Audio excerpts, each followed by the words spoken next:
Good evening, everyone. I'd like to welcome everyone to the July 6, 2021 legislative session of the Wicomico County Council. I'd like to open the meeting with the Lord's Prayer and the Pledge of Allegiance, and you can join us if you wish. Our Father, who art in heaven, hallowed be thy name. Thy kingdom come, thy will be done, on earth as it is in heaven. Give us this day our daily bread. Give us our trespasses, as we forgive those who trespass against us. Lead us into temptation, but deliver us from evil. God's kingdom, the power. I pledge allegiance to the flag of the United States of America and to the republic for which it stands, one nation, under God, indivisible, with liberty and justice for all. Thank you. Ms. Hurley, could you please read the items on the consent agenda? Good evening, Council President, council members, ladies and gentlemen. There are 5 items on the consent agenda. We have the legislative minutes from June the 15th, 2021, open work session minutes from May the 4th, 2021, on the discussion on the sale of the land preservation easements to the Maryland Agricultural Land Preservation Foundation. Open work session minutes from May the 4th, 2021, on the relocation of a forest conservation easement. This was on 9115 Old Dagsboro Road in Delmar, Maryland. We have open work session minutes from May the 18th, 2021, on a 5-year license agreement. This is for the Mason-Dixon Sports Complex. And we have open work session minutes from May the 18th, 2021, on the proposed 2021 Wicomico County Priority Letter for Transportation Projects. All right, need a motion to approve the consent agenda. So moved. Got a motion? Do we have a second? Second. Any discussion? All in favor of the consent agenda, please say aye. Aye. Any opposed, say nay. Chair votes aye. Consent agenda passed unanimously. At this time, I'd like to recognize Delegate Carl Anderton in our audience. Welcome and thank you for being here. And next, have a proclamation for Shan Dilworth in recognition of becoming an Eagle Scout. So, Mr. Dilworth, if you can meet me at the podium.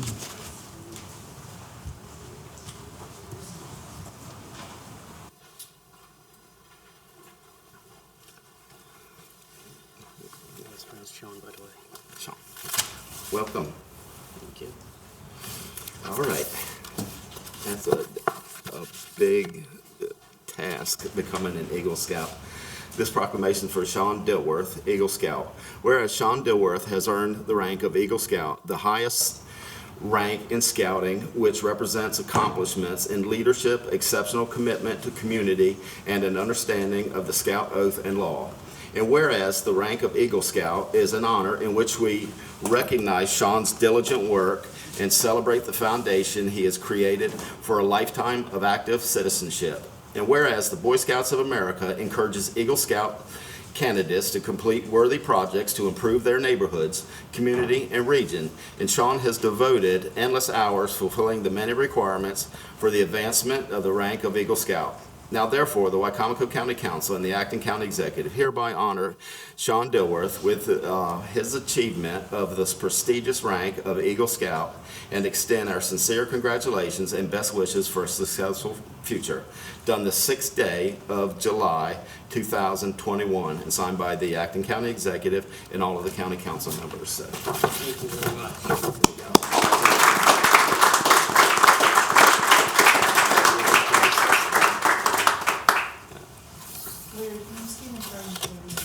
Yes. Stand in front. Yes.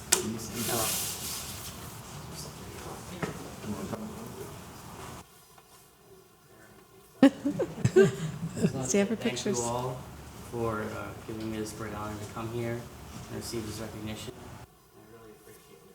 It was a great accomplishment. Thank you very much. Thank you. And good luck in the future. Thank you very much. All right, at this time, we have another proclamation to recognize the month of July as National Parks and Recreation Month. We have Mr. Steve Miller, Director of Recreation, Parks, and Tourism, and we'll have Mr. Hastings to offer this proclamation.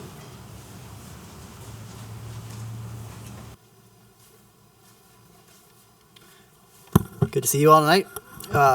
This proclamation, National Parks and Recreation Month, the county council put together, whereas parks and recreation programs are an integral part of communities and are vitally important to establishing and maintaining the quality of life, ensuring the health of all citizens, and contributing to the economic and environmental well-being of the community and region. Whereas parks and recreation programs provide recreation services to improve the health of citizens, build healthy communities, and that prevent in the prevention of chronic disease. Whereas parks and recreation programs increase the community's economic prosperity through increased tourism, attraction or retention of businesses, and crime reduction. Whereas our parks and natural recreation areas ensure the ecological beauty of our community and provide a place for citizens to connect with nature and to recreate outdoors. And whereas the United States House of Representatives has designated July as Parks and Recreation Month, and recognizes the benefits derived from parks and recreation resources. Now, therefore, it resolved, the Wicomico County Council and the acting county executive hereby designate this month, July 2021, as National Parks and Recreation Month in Wicomico County, done this 6th day of July, and signed by all the members of the county council. Let me get a picture. Steve, first. And then we'll offer you to say a couple of words.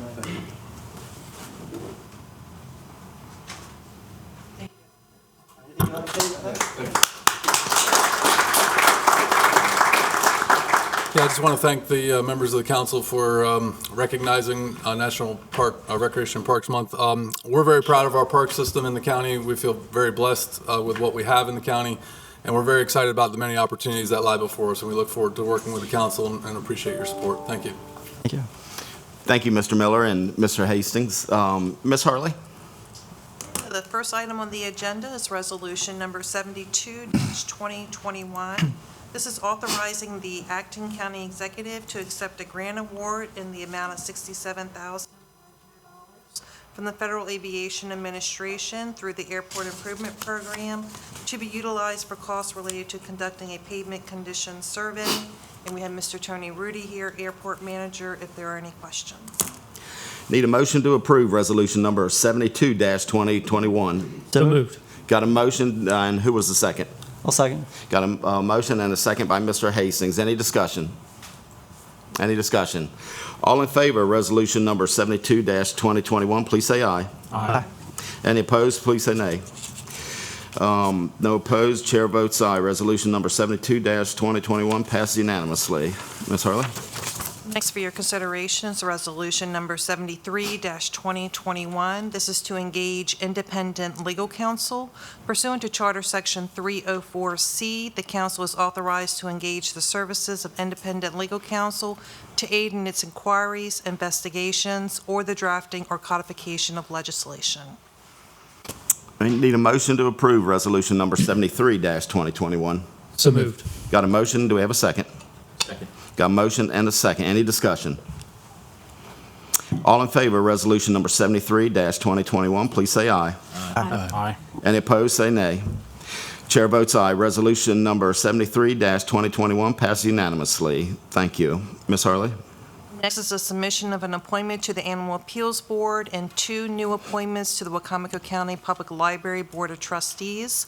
The acting county executive has submitted per Charter Section 315 and Section 133-27 of the County Code an appointment to the Animal Appeals Board.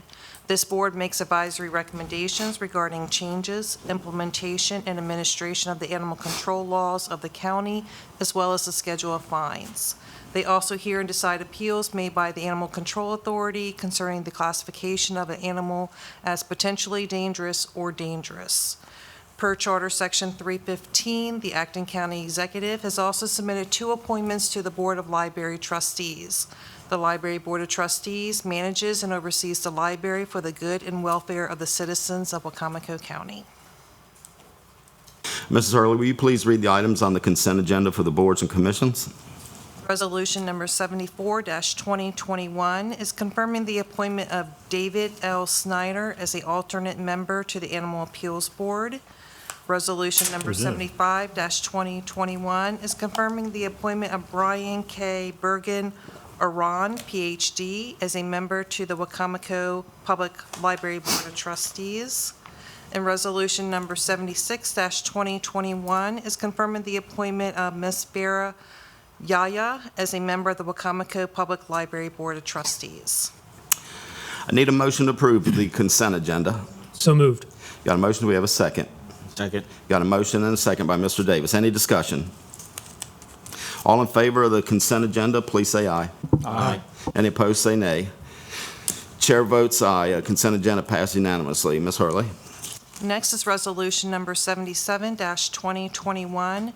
This is confirming the appointment of Dr. Micah C. Stauffer as Implementation Coordinator of Blueprint for Maryland's Future Legislation.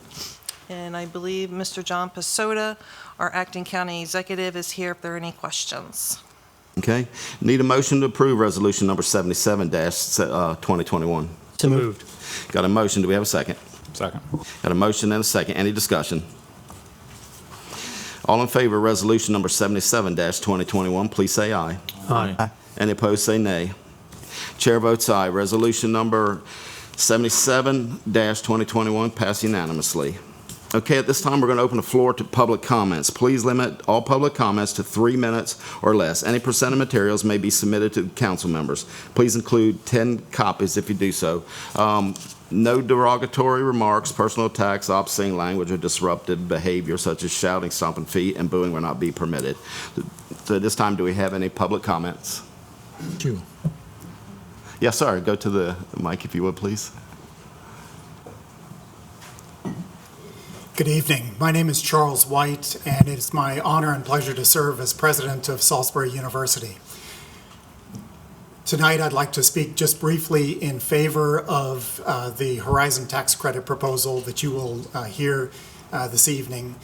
I believe every university has a responsibility to promote economic prosperity in its community, and Salisbury University has a very significant and growing investment in downtown Salisbury and the economic prosperity of this zone.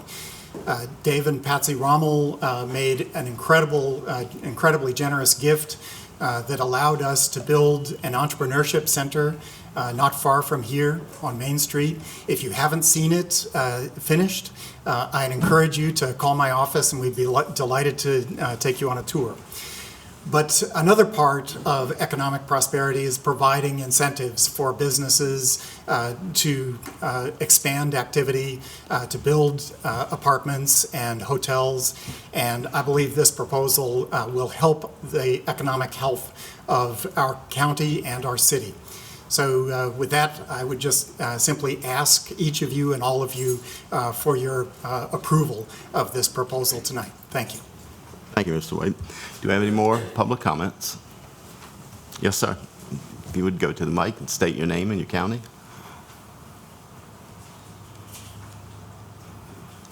Yes, Ed Sinkbell, retired faculty of SU and independent farmer in the area. I do have a concern about the Horizon incentives.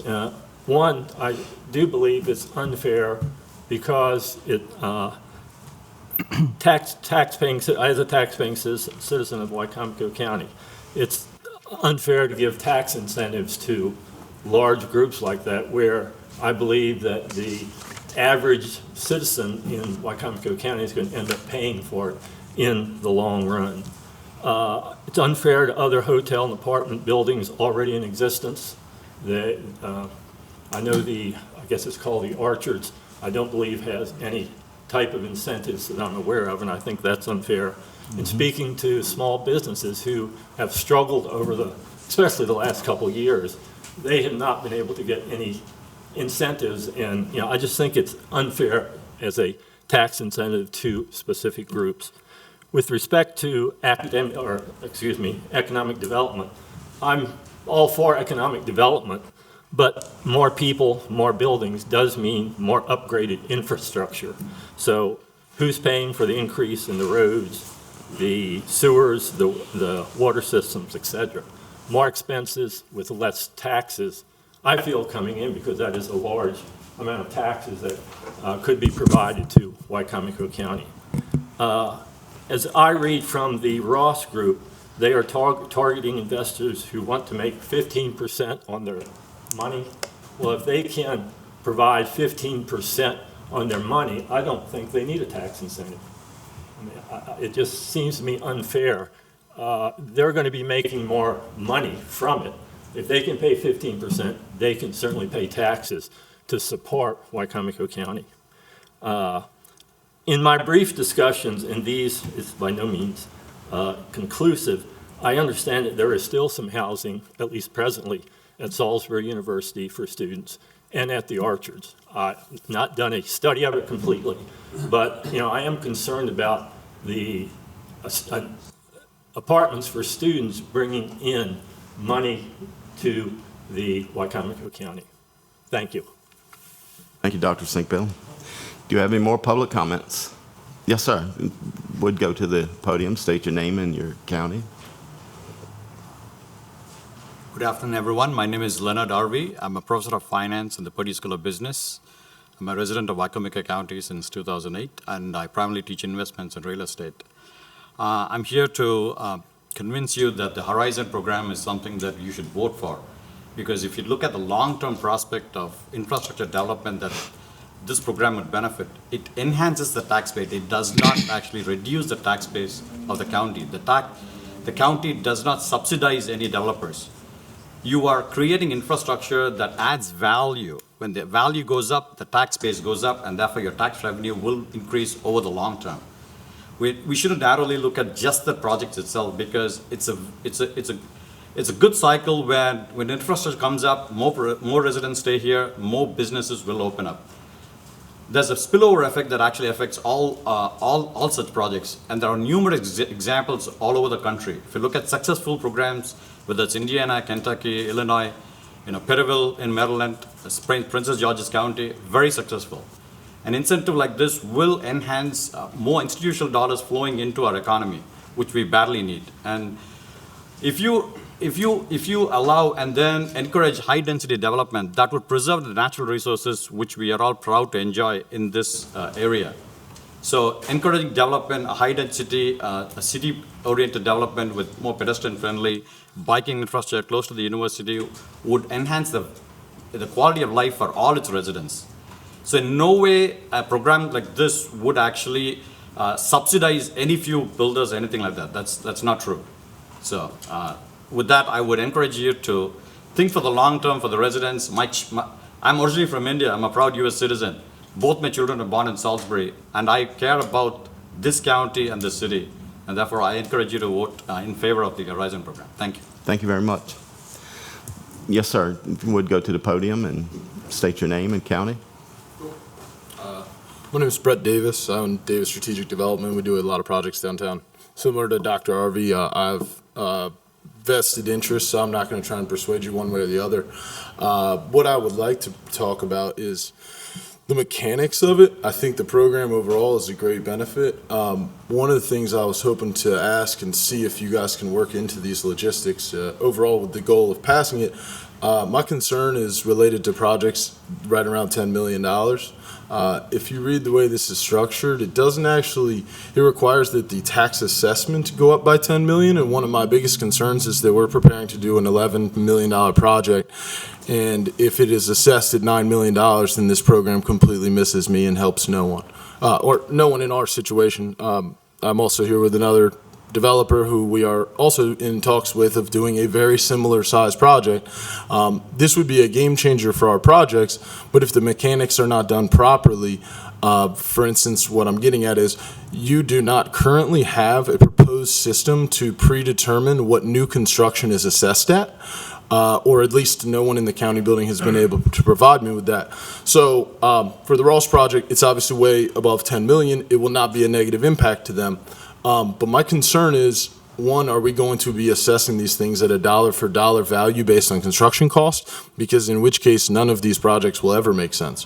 So what I think should be worked into the mechanics of this is a predetermined number that allows us to know, okay, if you build a $15 million project, that will qualify because it will assess for $10 million. Right now, if you propose this and I build a project and then you decide that it's only $9 million, I have just missed out and I will have spent $10 million in a huge amount of distress. So I would say the program makes total sense. I'm not trying to say don't vote in it, but I think there should be mechanics worked out in it, because right now it is very possible that you pass this program and miss out on the exact people you're trying to benefit. Certain projects will benefit one way or the other, but my biggest concern is that without having a predetermined way to assess new construction, if you're doing it at a dollar for dollar value, I'll give you an example. We have 50,000 square foot buildings downtown that are assessed for $1 million to $2 million. Our 50,000 square foot project will cost $12 million. If I'm assessing it at the same value as the others downtown, then I will be far under this program, yet I will have spent the money to qualify for it. So I just want to say, I think that the program makes total sense. It will be a long-term benefit. Just like Dr. Harvey, I too have a project downtown that will benefit, but I would like it to, I think the number 10 million was picked rather arbitrarily, and it's not tied into a specific project. So my only 2 cents would be to not rule against it because you'd think it's only helping big developers. It's not. It's going to help a small business. But without the mechanics worked out ahead of time, you very well might screw, not pardon my language, you might, it might be actually a hindrance, because we will go spend money and you're going to force people to build $10 million projects that could very well qualify at $8 million. And just imagine if you were to say, for the Ross project, if you were to assess their project at $50 million, and then in 10 years, cool, you've helped them for the first 10 years. At the 10th year, if you don't have a predetermined way of assessing this, their taxes would be almost $2 million, in which case you then ruin and destroy the project. So if there's not this happy median that's created, I think that you might create a program which ends up shooting the developer in the foot in the long run. So overall, I 100% support this program. I think you should consider the mechanics and make sure that you are working with the assessor's office to make sure that you don't pass this in a way in which you miss helping the people you're specifically trying to help push these projects through. And to be clear, if you don't pass this, the logistics of downtown development are not the same as developing in the county. So the reason this program makes sense is because the infrastructure and density required to develop in downtown Salisbury is cost prohibitive as compared to in the county. So when comparing the Orchards to a project, the Ross, it's not a fair comparison because the infrastructure required at this is much denser and it's much more costly to build a 12-story building as compared to 5 stories. It's a whole different set of fire code, a whole different planning code. So again, I support the program, but I think you should make I do not think you should rush into how you create the mechanics of it, because I think you can, again, it would be a huge detriment to 1 or 2 projects could benefit, but you might shoot several projects in the foot at the same time. Thank you, Mr. Davis. Thank you. Any more public comments? Ladies first.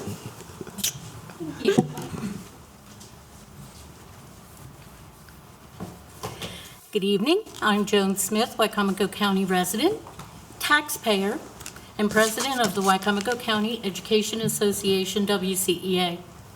County Council, your decisions involve all Wicomico County residents, taxpayers, the future of Wicomico County Community Services, and therefore require input from everyone. Of great concern is your position on tax abatements.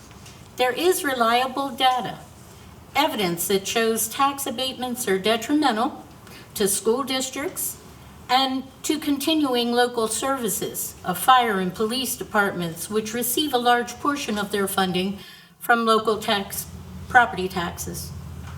In 2018, the text "Where Governments Are Losing the Most Revenues to Tax Abatements" analyzed data compiled by the corporate watchdog group Good Jobs First from government's annual financial reports reported that tax incentives amassed as a result of accounting rule implemented by the Governmental Accounting Standards Board.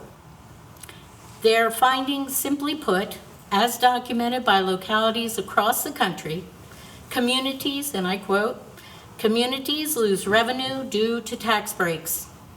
The disclosures further suggest that those most heavily reliant on tax incentives generally tend to be characterized by elevated levels of income inequality, as measured by the Census Bureau's Gini Index, a summary measure of income inequality.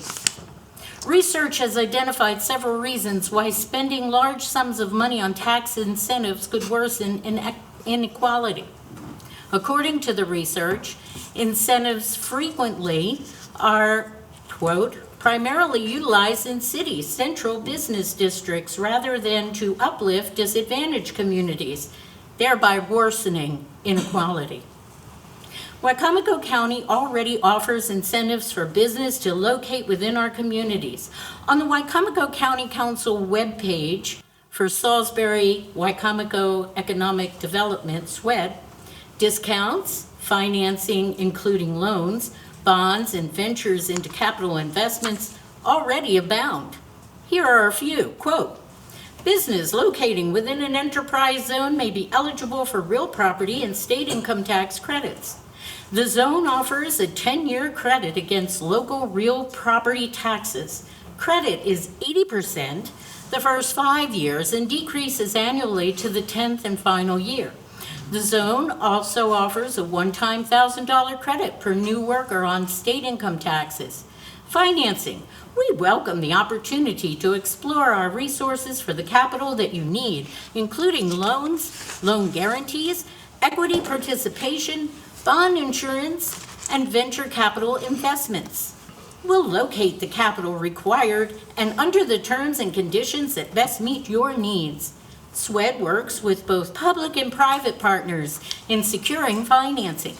Sample programs include, but are not limited to, USDA loans and loan guarantees, bond issuance and insurance, contract financing, Advantage Maryland, SBA 504, CDBG, MIDFA, MSBDFA, Maryland Capital Enterprises, VLT, and much more.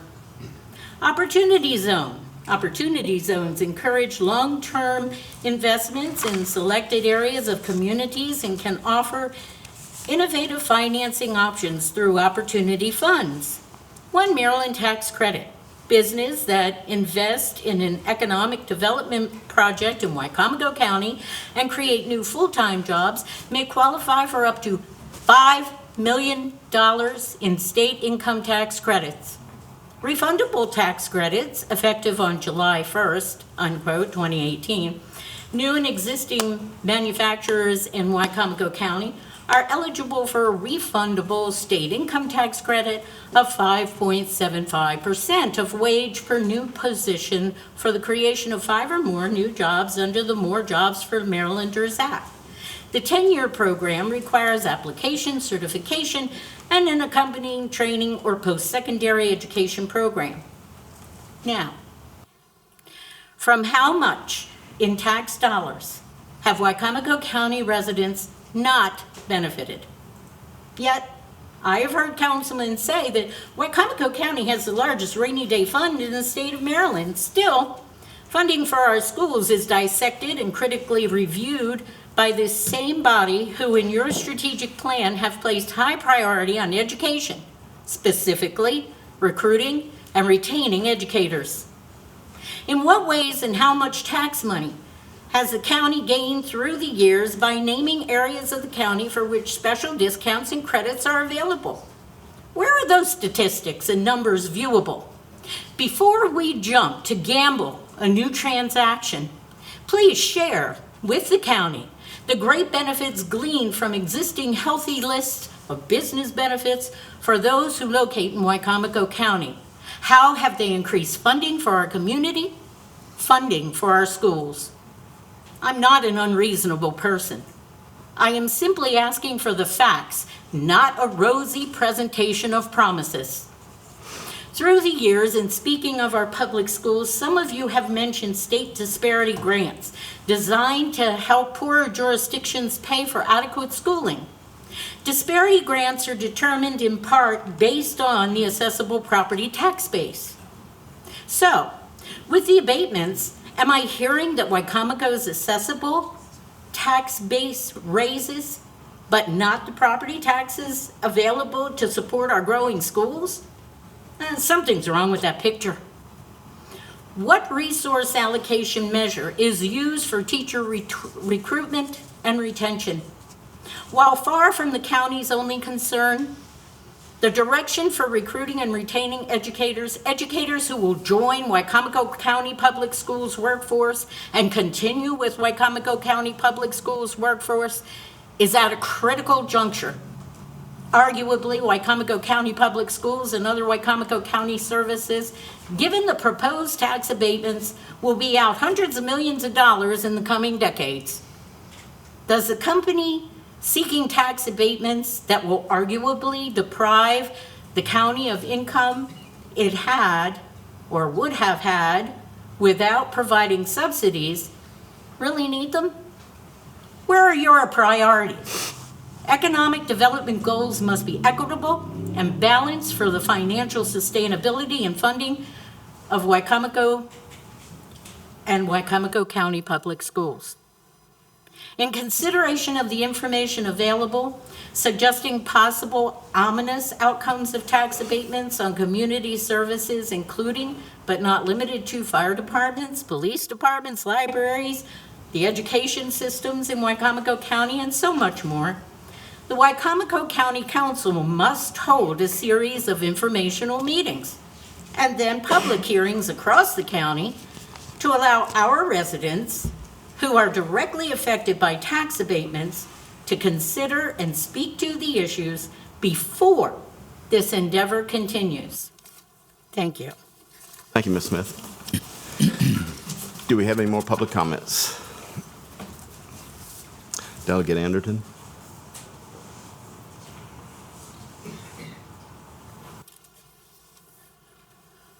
Whew.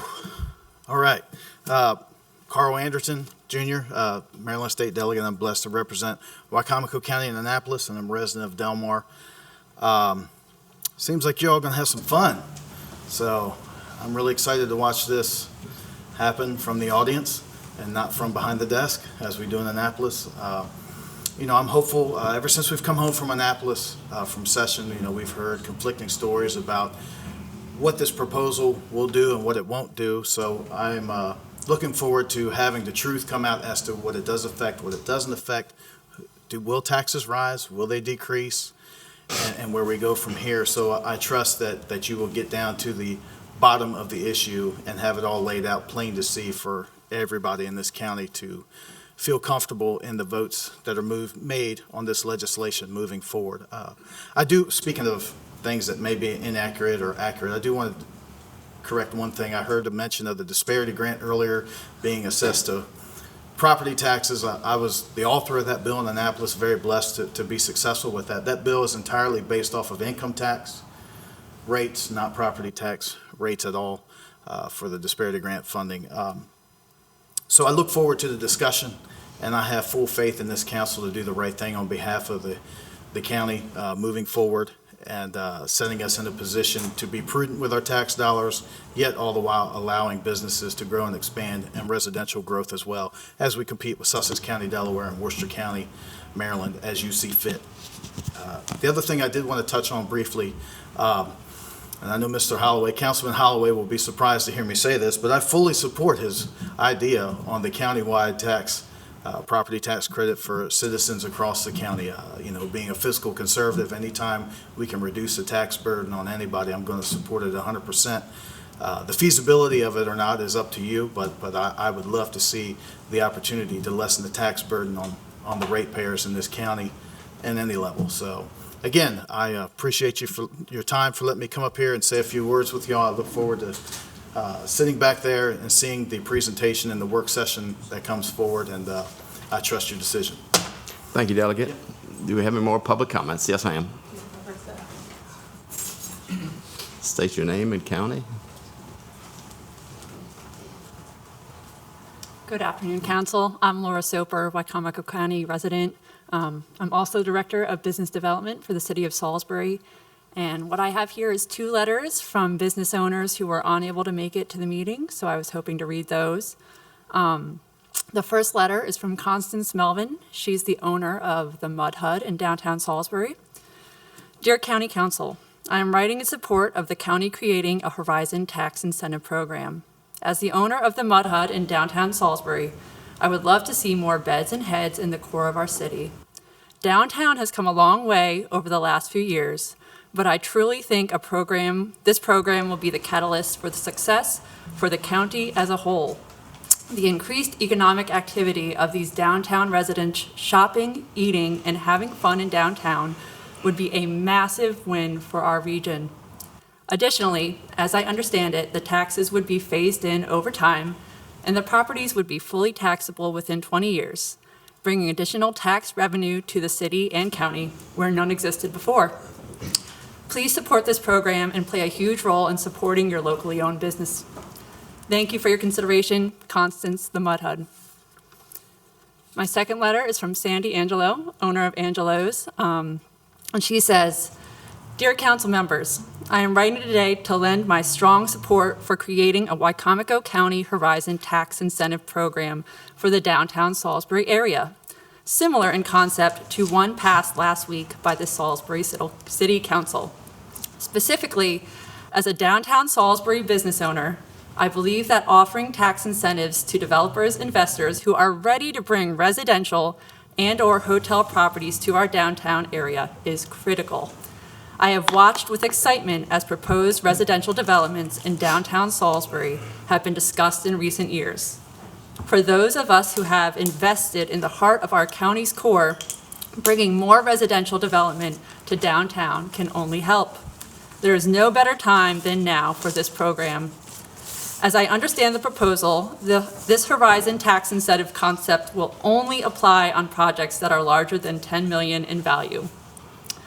I also understand that even when the tax incentives are applied, the assessed property value on any property that receives Horizon tax incentives will never dip below the current assessed value of the property. In other words, this is a win-win for Wicomico County and its taxpayers. Using tax incentive programs like Horizons has been done literally in hundreds of communities across the country. The time is now for us to use this concept here and to make the long envisioned dream of heads and beds in our downtown Salisbury core happen. Thank you for your consideration. Respectfully, Sandy Fitzgerald Angelo. Thank you. Thank you, Ms. Soper. Do we have any more public comments? Yes, ma'am.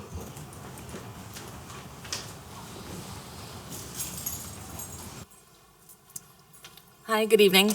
My name is Jennifer Lacates. I am a resident of Wicomico County since 1998, and I'm also the owner of Lilac Clothing Company in downtown Salisbury, and I'm also the practice administrator for Peninsula Plastic Surgery and Renaissance Med Spa, which is also located here in downtown. I'm coming here as a supporter of the Horizons Tax Credit Program. I come to you as a business owner, as a Wicomico County resident, to tell you that we've invested the last year and a half of our lives and our finances into a dream business in downtown Salisbury, and nothing would make us happier to see more people in downtown, and that does include having people who actually live here, who have, a sense of community, bringing down hotels and other residential programs. I see could only really benefit our community, and it's definitely one that we want to foster. So I really look forward to the idea of having more residential communities within downtown Salisbury. So I really want to ask you all to consider moving forward with this. I just want to thank you for your time and look forward to moving and growing county as much as we can. Thank you. Thank you, Ms. Lacates. Do we have any more public comments? Yes, sir. I want to address another issue, but I don't want to interrupt this flow of events if somebody else is talking. That's fine. We can break it up.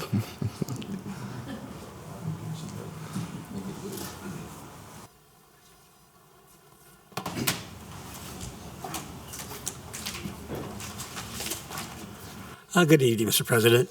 My name is John Grout, and I'm a resident of Wicomico County. I am speaking on behalf of the Wicomico Environmental Trust in reference to today's work session number 2, titled in your briefing book, Proposed Zoning Regs for Certain Agricultural Storage Tanks. I would begin by asking the county whether they have determined that there is a need for an additional dissolved air flotation storage in Wicomico County, the DAF. The only DAF known to be coming from our county comes from the Purdue processing plant in Salisbury. As you are already aware, Purdue Farms has entered into a 20-year contract to have all of their waste processed in aerobic digesters near Seaford and are environmentally sound without the nuisance of open DAF storage tanks, which you're going to be discussing tonight. So they have gone beyond this, step beyond this. The Wicomico County, the Wicomico Environmental Trust, and the Friends of the Nanico River have recognized and applauded Purdue for their forward-looking effort and joined with them and the Delmarva Chicken Association in public comments and official testimony in support of the Seaford facility. Now, I don't mean to be speaking on behalf of the DAF and or the Delmarva Chicken Association or Purdue, but I'm just mentioning that we are on the same wavelength on this. We understand that this system, this anaerobic digestion, is far advanced beyond the DAF process, so that other processors are seriously considering using the anaerobic composting facility in place already instead of the DAF process. We then pose the question, why should the county permit an outdated nuisance system to operate in our county while it's forbidden in neighboring counties, and for good reasons? And we might ask the question, who would benefit and bear the burdens?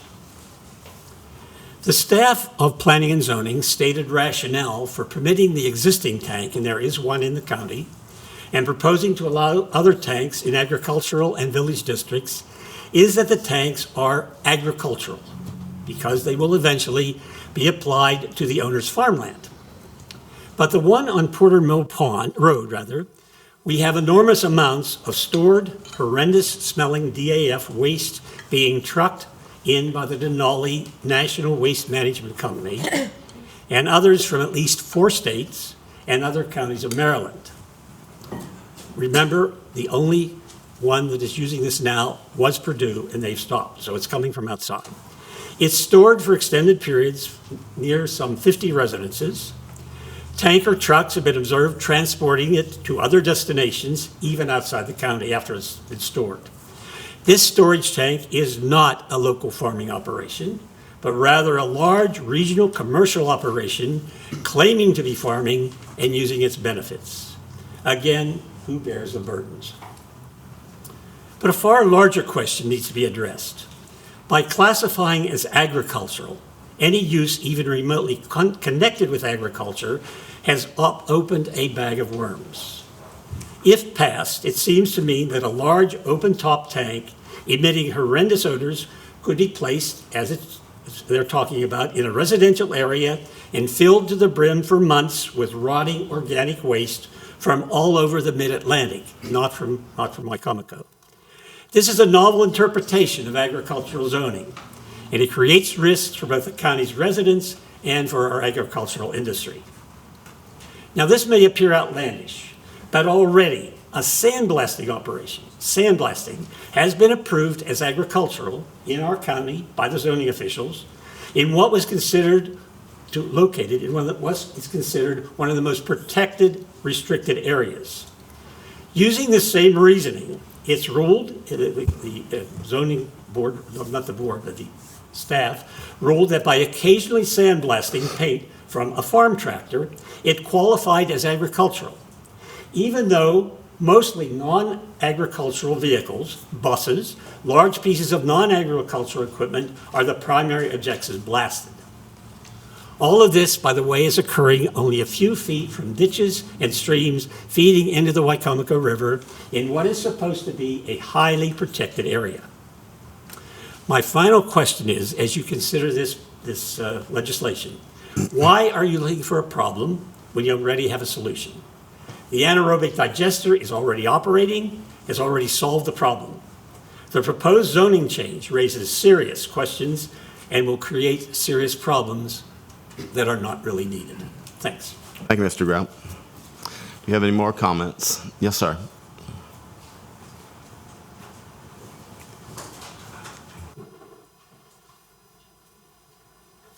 I know we've gone over, so if you could try to keep it at 3 minutes. I'll be well under 3 minutes. Okay. My name is Jay Martin. I live in Bivalve, and I'm here tonight to speak as the president of the Friends of the Nanico River. Can you bring the mic closer to you? At what I recall to be the first time the council was made aware of this issue with the DAF tank. Mr. Dave Kenny stood right here and said that, this is a fairly direct quote, there are right to farm laws, and there is being a good neighbor. I think had those words been heeded long before tonight, we may not be here tonight, but we are, and I think it's a pretty big mess we have on our hands now. It appears to me that the county is about to make the same mistake twice. The so-called ag community that Mr. Burns invited to tour his storage tank facility was cherry-picked to give those in support of the tank's location and use the opportunity to express that support. And curiously and conveniently, the tank was empty at the time. The argument that the legislation being considered will add restrictions to current restrictions is specious at best and untruthful at worst. The proposed legislation fails to consider the negative impact on the local residents whose complaints about traffic safety, risks, real estate values, quality of life issues, and many others are all justified. Nor does it address concerns expressed by the environmental community concerning containment in the event of a tank malfunction, as in a rupture. Thank you for your time. Thank you very much. Do we have any more comments? Yes, ma'am.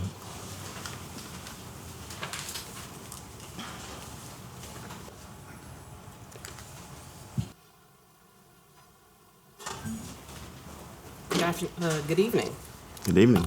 Good evening, Council. My name is Monica Brooks, and I am a resident of Wicomico County, and I am also founder of Concerned Citizens Against Industrial CAFOs. Wrote some notes down here. All right. So this is related to the upcoming work session on agricultural storage tanks and zoning. While these tanks are regulated under agriculture, we still believe they should be regulated instead as industrial, and therefore placed in industrial zones. The release of the methane gas has been shown to be on par with the toxic releases of a coal plant. And anaerobic digesters are a great risk to our community, and particularly these that are open. Please consider the health impacts to our residents, not to mention the higher nitrate levels in land application.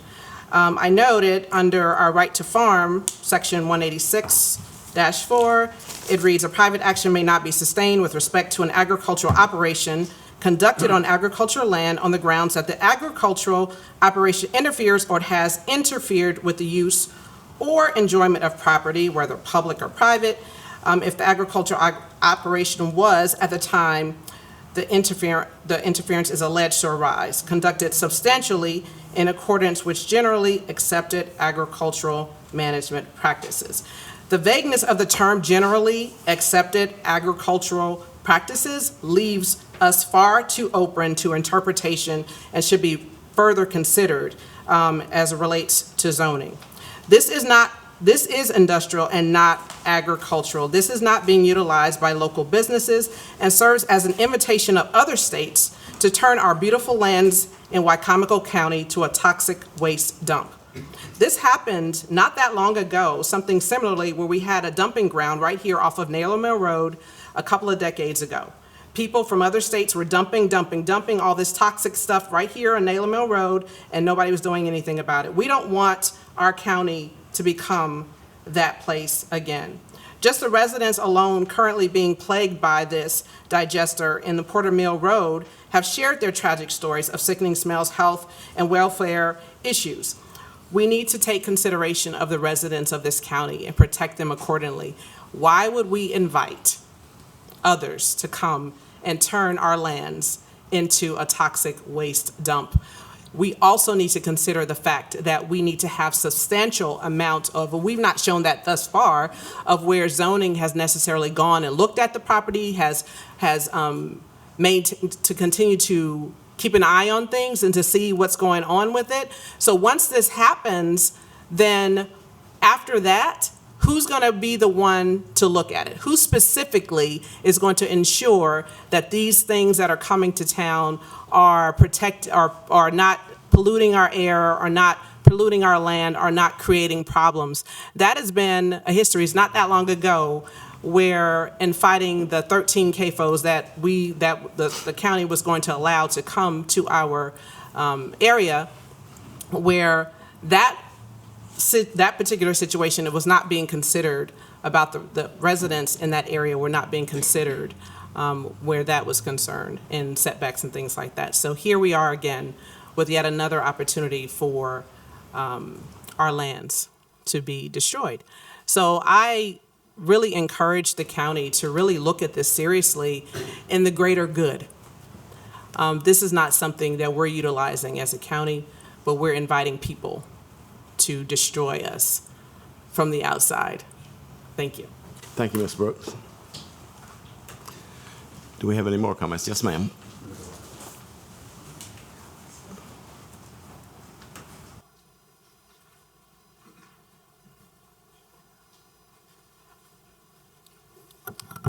Hello, I'm Carol Donahue of Whitehaven, and I'm speaking as a board member of both the Wicomico Environmental Trust and the Friends of the Nanico River, and I have some additional points to make. I'll try not to repeat.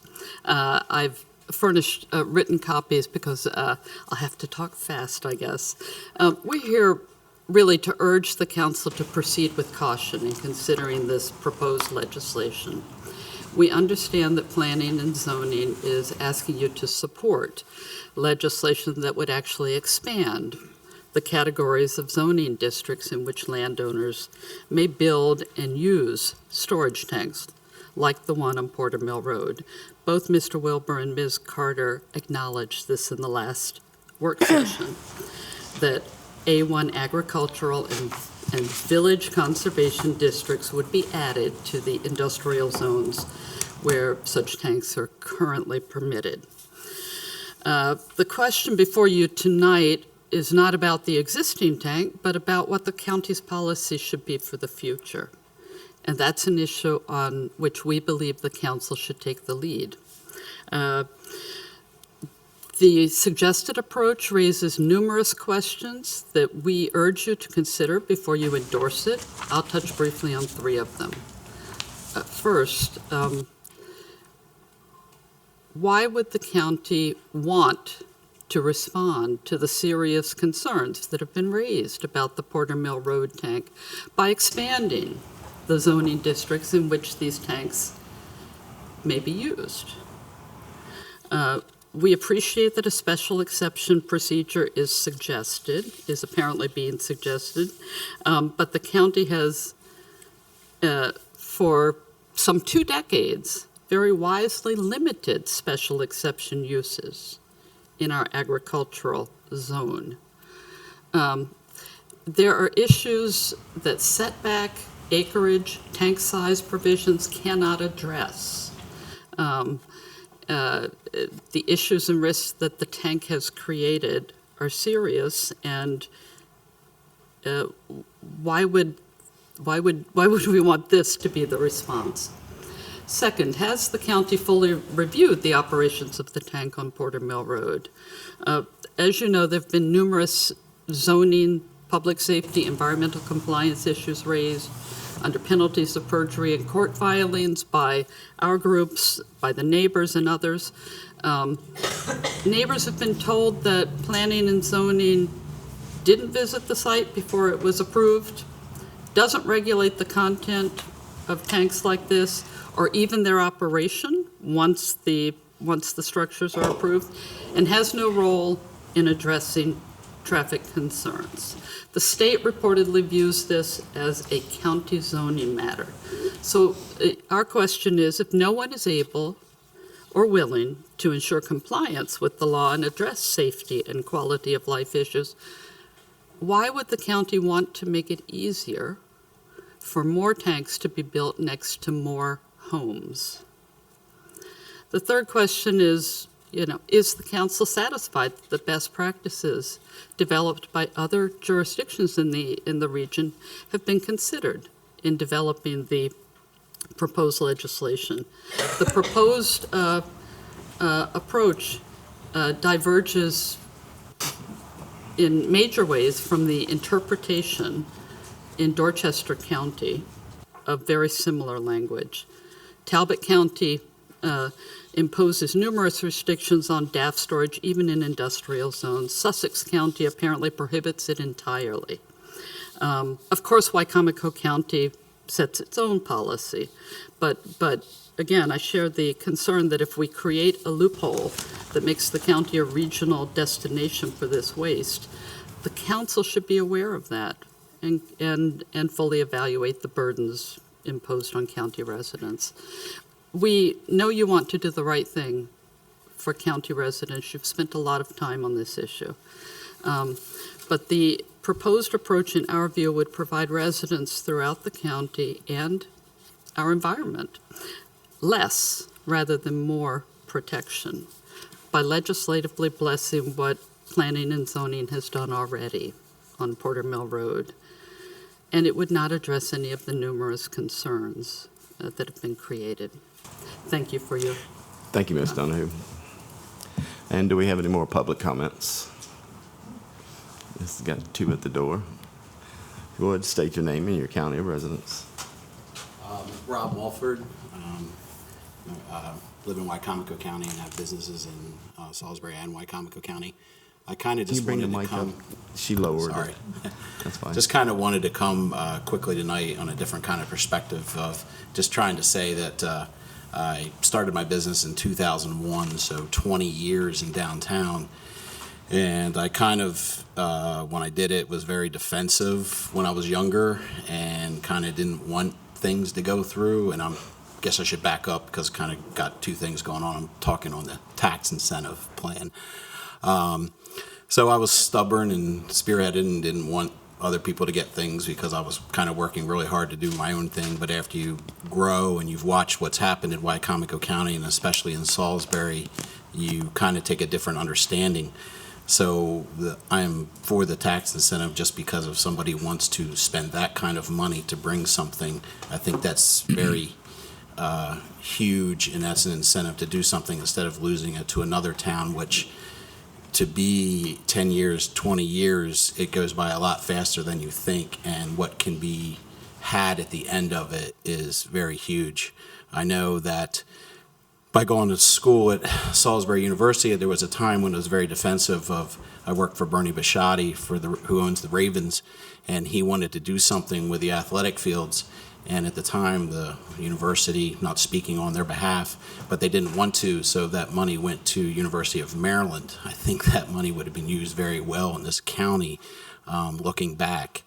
So that's really just what I kind of want to say after spending 20 years in downtown, that not looking out for myself, not looking out for other people, and being what I've learned over my 20 years, that I think somebody wants to put that kind of investment in something, and just in the last year, I would say some tax break on 10 million really is only worth about 7.5 million right now, the way things are quickly escalating. So thank you for listening. Thank you, Mr. Wolford. Any more comments?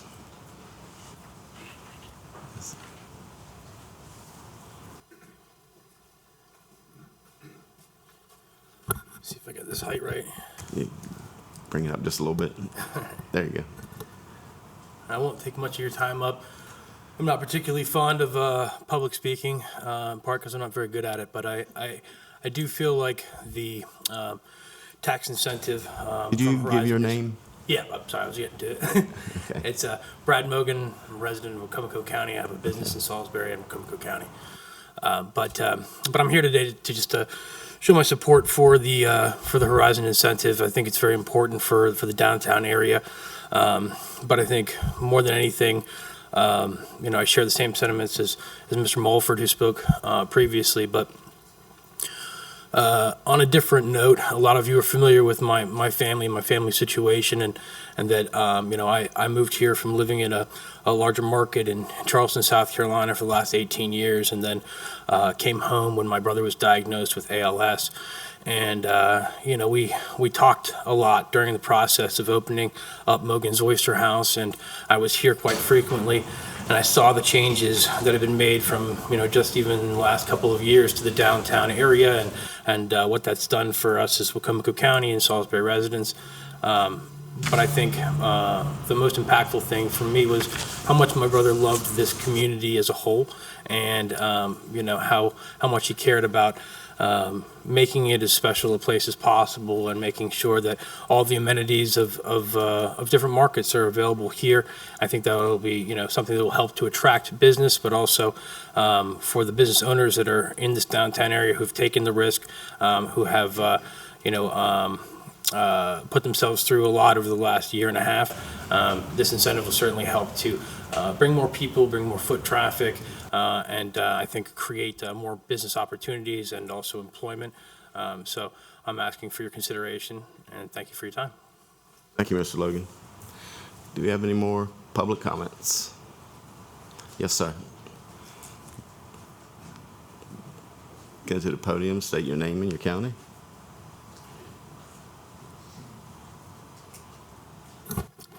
Good evening, Robert Taylor, Wicomico County resident. Excuse me. And if you've been waiting for the return of the prodigal, here he is. I'm not going to speak about poultry sludge, heard enough about it, but I will speak about a situation that I think could become equally messy, if not smelly, and that is this tax exemption for downtown development. It's not surprising that there are a number of people here tonight who have businesses downtown. If I had one, I'd be here plugging for it too.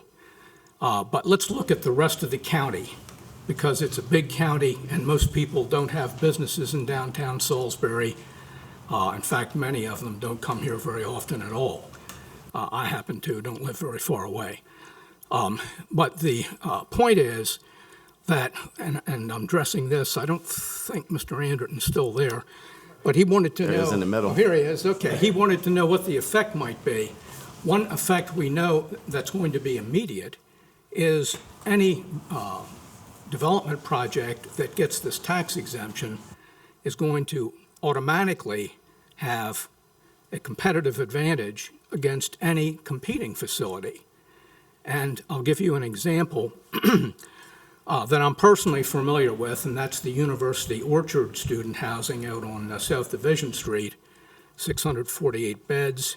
I was involved in the development of that as a lawyer, not as an employee of the company. It opened for occupancy in 2014 and has been going obviously since then. They pay right now total county and city tax about $1,000 per bed per year. Now, the average rental rate for a student bed, without any discounts, all these facilities do some discounting, particularly in times like this when occupancy is down. But a base rate is about $750 a month. That's a 12-month lease. That's about $9,000 a year. Now, $1,000 is 1/9 of $9,000. So the tax on one of those beds equals in excess of 10% of what the rent is. And that gives you an idea, a quantification of what that competitive break is. And that will be the same no matter what the nature of the development is. If it happens to be apartments, it would be the same thing. We have apartment complexes throughout this county and the city. If it's a hotel, same deal. So that's what I think you need to consider. Yes, a few people downtown would be very happy with more feet on the street, as I've heard the expression. But the rest of us don't get that benefit and actually get hurt by it. Because even the ordinary taxpayer like me, I don't have rental apartments or student housing, but I do have a home, and I pay taxes on that. And to the extent that that revenue is decreased by the tax exemption, to get the same amount of money to balance its budget, the city and county are going to have to pay a higher rate. It's a simple mathematical formula. Now, I've heard the argument that, well, we're not getting any revenue off of these sites anyway. Not quite true in the case of the Ross, and I'll go back to that again, the student housing project that's proposed across from the post office. That was originally, or up until a few years ago, 3 existing buildings. It was being taxed on the land, which it still is, and on the buildings themselves, which they tore down. Now, of course, their tax bill has gone down because the assessment's gone down since the buildings aren't there anymore. But in that case, they were already paying taxes. Now, some of the projects that I've heard through the grapevine are proposed for city parking lots, which of course are not paying taxes.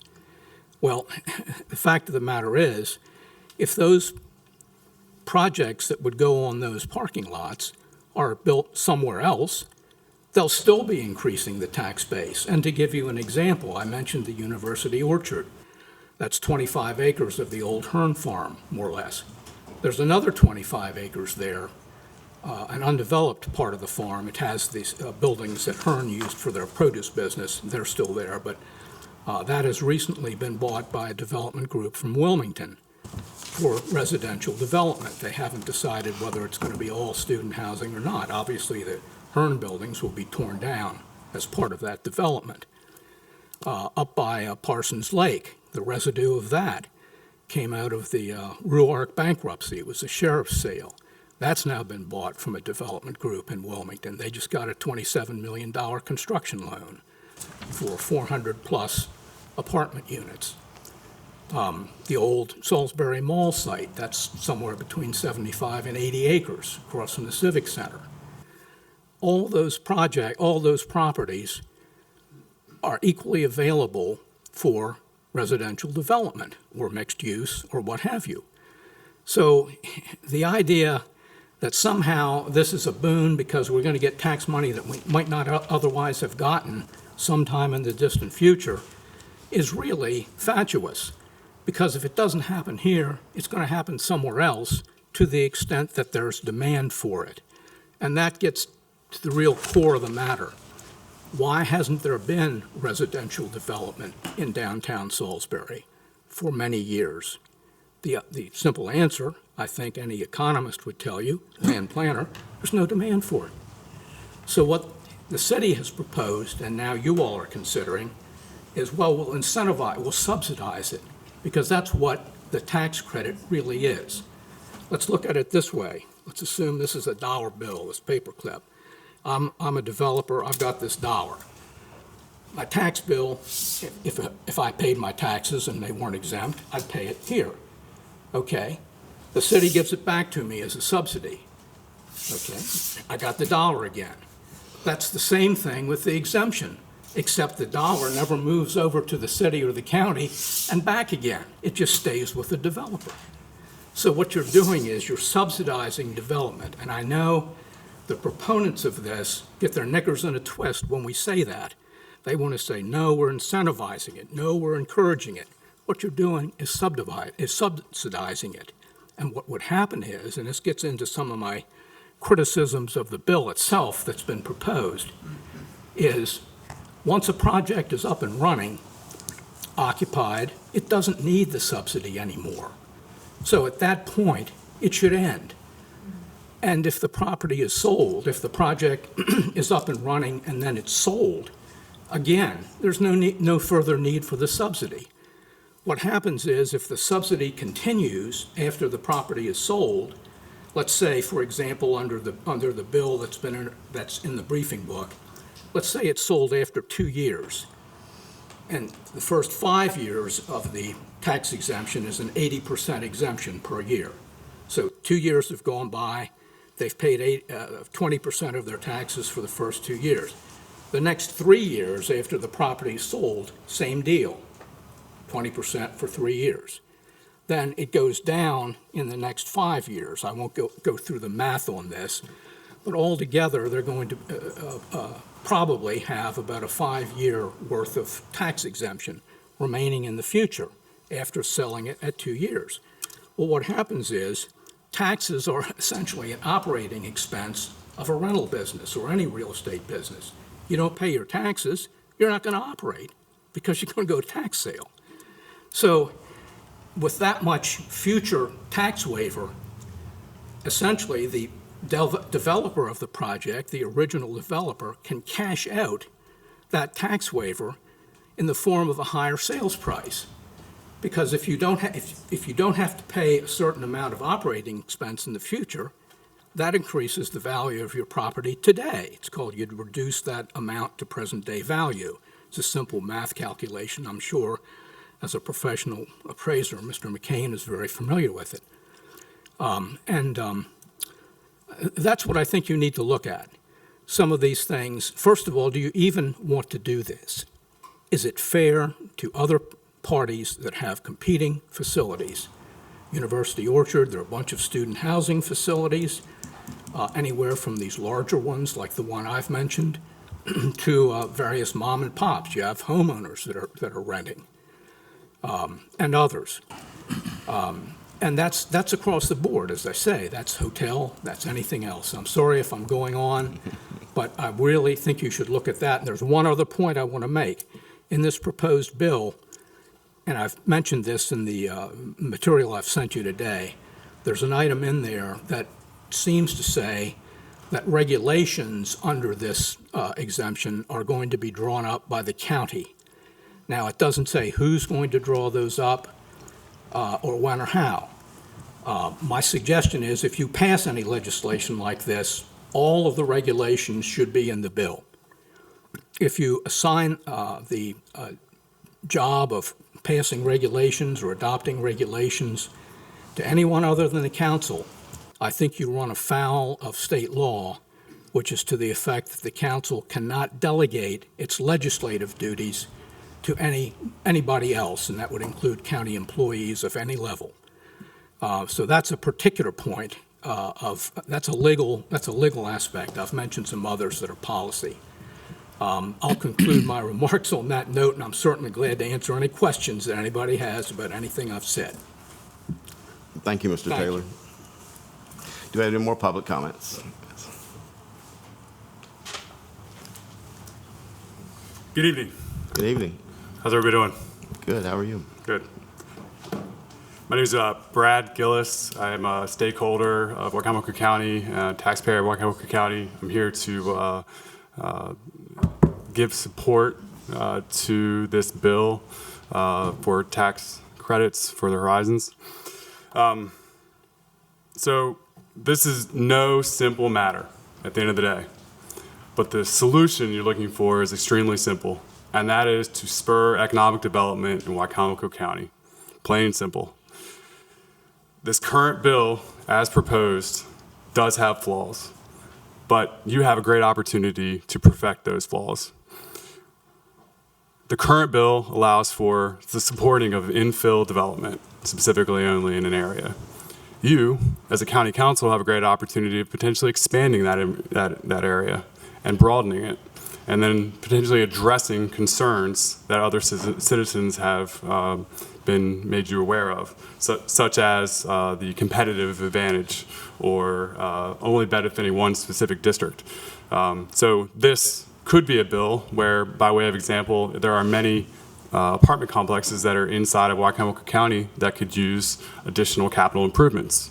Why not incentivize those current owners with the bill as well and expand on that, therefore making it more fair, as been discussed in the past. So again, additional benefit could be solved by broadening the area that is proposed. Another comment or concern has been in infrastructure. So again, as a Wicomico County citizen and a taxpayer who owns rentals, both residential and commercial, and pays my fair share of all real estate taxes, both city and county, I'm that person that you're talking about. I'm the person who pays taxes. So yes, I'm concerned about this. But if we look at the infrastructure specifically and what it will affect, both the city of Salisbury and Wicomico County are completely different. So by way of example, in this current district as proposed, if the city is policing the district, the infrastructure is on them. The EMS, it's on them. Fire, it's on them. Water and sewer, it's on the city of Salisbury.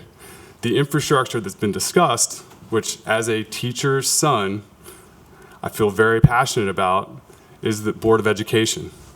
I understand that and can respect that and absolutely agree that we should not produce any legislation that has a negative effect on our school system.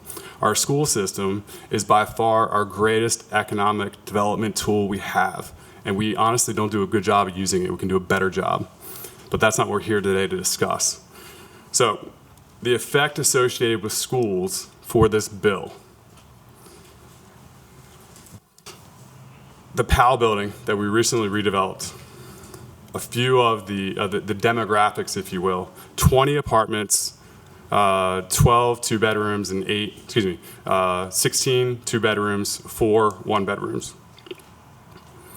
Financial planner, Coast Guard, store manager, police officer, CEO, nurse, financial planner, physician, fiber supervisor, property manager, real estate agent, cardiovascular technician, let's see, traveling RN, college student, teacher, business consultant, real estate student, real estate grad. Those are the demographics of the Wicomico County people that live in the city of Salisbury. They are tax-paying, they're the people that we want more of, and they live downtown. The PAL building is a perfect example of what we want more of. And in order to do that, this is a great opportunity to do that. Environmentally friendly. This is a great project for infill development. You're hearing in regards to our impact of our environment. Where else would you want to promote this type of development? In the urban core. It's simple, it makes sense, the infrastructure is in place. It's right there. We have a once in a lifetime, in my opinion, opportunity. Never in the history of City of Salisbury has there been proposed over $100 million of projects post-pandemic. It's not happened, and it won't happen in our generation again. We have an opportunity to seize this moment, and the Horizon tax credit will allow us to do that.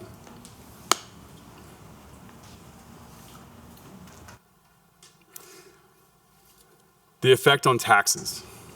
Because of the fact that we have a tax cap in Wicomico County, the math is very simple. The assessable base goes up, the tax rate goes down. That's the 5th page in the budget. Every year it's reconciled. So with the assessable base going up of these projects, it allows us as Wicomico County citizens to reduce our tax rate overall in everyone's district. So I think in summary, we have an opportunity to promote infill development, environmentally friendly development. We have a once in a lifetime opportunity to increase our tax base by nearly $100 million, taking $550,000 in revenue and potentially creating $15 million in revenue over 20 years. Who would not take that opportunity? I think we've addressed potentially ways of making it more fair by broadening the district. That is an opportunity that you possess as a council. And lastly, the effect on infrastructure for the county, in my opinion, will be minimal based on who is the target market for these units, both hotel and also multifamily and student housing. Again, thank you for your service. I very much appreciate your time, and thank you. Thank you, Mr. Gillis. Do we have any more public comments? Yes, sir. Hi, my name is Nick Simpson, and I'm the developer of the Ross building. This project, or this Horizon program, is about changing the status quo. We have not seen change in downtown in decades. Currently, the 7 projects that we're talking about generate $550,000 of tax revenue over the next 20 years.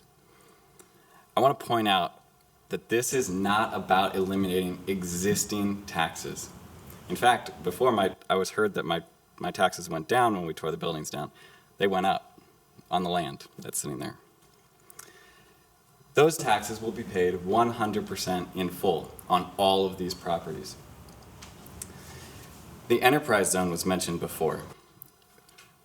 We wanted to go ahead and get the enterprise zone, and I would have recommended that to any other developer in this county. As a matter of fact, we were approved for it in November of 2018 by the county council and the city council. And that's what we used to bake in our assumptions for our project. Instead of, well, we found out later that we did not qualify for that tax credit. Instead of being behind the scenes, we brought this forward and tried to be progressive and tried to make a program that could work for new zones around the county. And fortunately, the enabling legislations for this program was unanimously approved by 141 delegates in our House of Delegates of Maryland and 47 members of our state government. I've never seen something unanimously approved in government, and then our governor signed off on it. This allows us to move our community forward. We're talking about $100 million of development. If the existing taxes are paid and we phase in the increased value over 20 years, we're talking about $15.8 million on just 7 properties.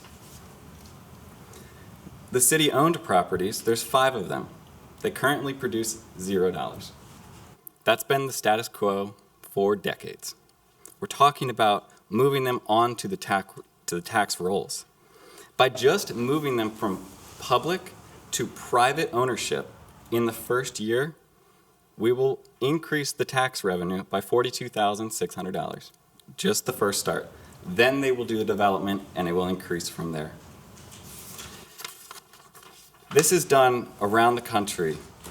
The entire state of Ohio has a development program where you get 100% tax break on a house, multifamily building for 15 years. If you redevelop a parking lot in New York City, it's a 20-year 100% abatement. The town of Perryville just attracted $200 million worth of development to their city by offering similar tax incentives for 25 years. Prince George's County did this decades ago, and they have grown substantially. The list goes on and on and on.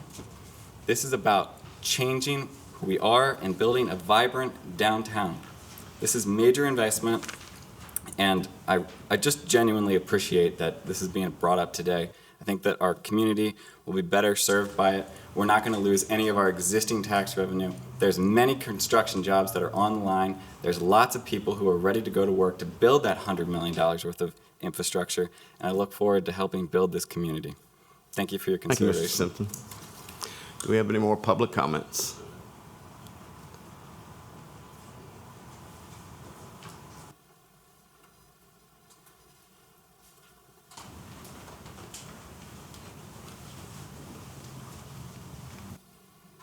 Hi, it's me again.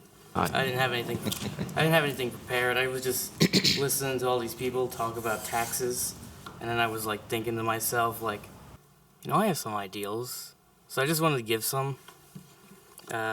So excuse me if I'm not well prepared, because I didn't really plan. But I just wanted to say about downtown's development. Oh wait, I forgot to introduce myself. Sorry, I'm Sean Dilworth. My great-grandfather was Russell P. White. He owned White's Jewelers just over there. I think you can see that from this window. The corner building. Yeah. My grandparents sold it when they retired, unfortunately. But the point is, since I never had a family business come here, I never really had a point to come downtown when I was growing up, except to go to the hospital or to come visit my mom when she worked at what was Ramada, and then it became a Holiday Inn. Now it's something else. Started before. Yeah, it just keeps changing owners. But the point is, other than those 2 reasons, I really never had a reason to come, which is why I'm suggesting that maybe when we develop downtown, we should invest in a community center. for Salisbury and the local area, because I don't think there is really a main center for Salisbury or Wicomico, if I'm not mistaken. So I was thinking there's a plot of land right on the river. I believe it's owned by Cactus Taverna's owner. Look, I didn't do no fancy research. I didn't do fancy research, okay? The point is, it's close to downtown. I believe I have it pulled up on my phone right here. It's on right off of Main Street. It's an open spot of land next to downtown, and it just unloaded itself. Hold on, sorry. Right here, right next to the very wonderful roundabout we built, right on Riverside Drive. We didn't build it. Someone did. Someone did. Someone did. And it's close to West Main Street, which is the main part of town. I believe that would be a great place to build a multi-purpose community center, as well as entertainment for teens and children and teens, like a playground, like basketball courts, maybe a small little arcade to get their attention to come in the first place. You just need to wave the little tablet in front of them. And you can use the building for Boy Scouts, as well as after-school programs. Sports teams can use it if their school already has their fields used. And this would be a place where all the young people of Wicomico County could come, coerce, and meet each other, come downtown, and then they can go shopping after downtown, around downtown in the restaurants and stuff. Because I have anecdotal evidence, but I've heard a lot of people in Bennett High School, they always call Salisbury the boring city. There's nothing to do here. So getting something for the youth to go do in the downtown area would help with the businesses, because you get the youth crowd in, as well as the community center would be great for the community.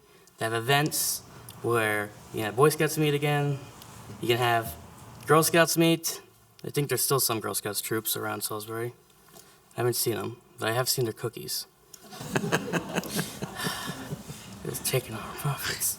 But as well as to be used, you can also have a small restaurant area in there as well, or food service, as well to have kids who don't have the means of food to come to a place in the community center, hang out, as well as get a meal if they wanted to. And I believe that this would be great for the county to have somewhere for the youth to go to. I just wanted to put it into consideration. Also, whoever it was who turned the nice brick road on West Main Street into a paved road, some very not appropriate things I would like to say. Can you just like I said, I didn't say it. Just someone undo that, please. It was nice out before. Okay, thank you very much. Thank you, Mr. Dilworth. Mr. Dilworth, we do have a Wicomico County Youth Advisory Council. I think you'd be excellent on that.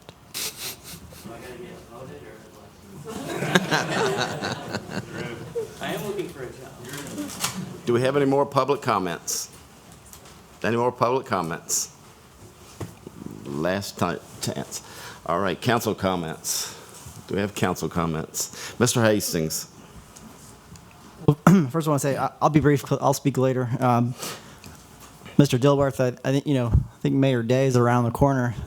You might have a future. I don't think Jake Day is going to be around forever. So if you got ideas for redevelopment, it might be worth a meetup. I will say just briefly, two of the people who spoke,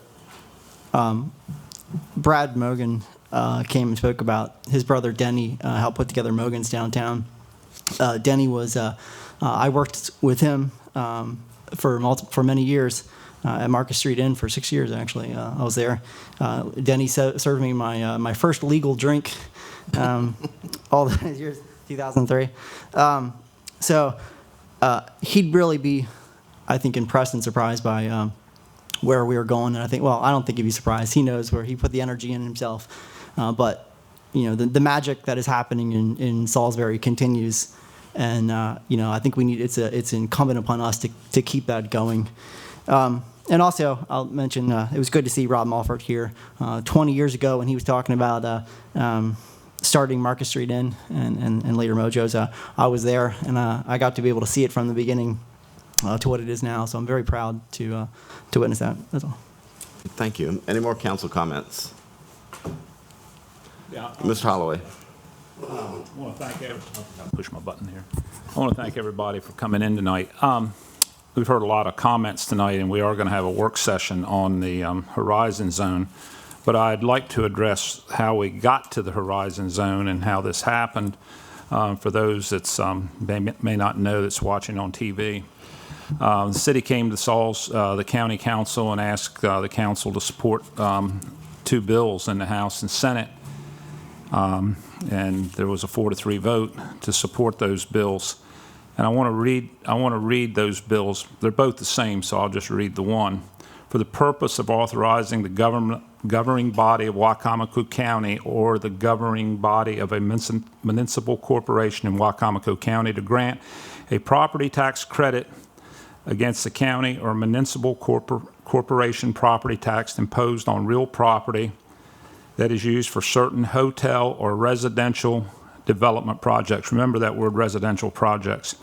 Authorizing the governing body of Wicomico County or the governing body of a municipal corporation in Wicomico County to provide for certain matters relating to property tax credit, providing for the application of this act, and generally relating to a property tax credit for hotel or residential development in Wicomico County. So what we've heard tonight is support basically for the Horizon Zone, and the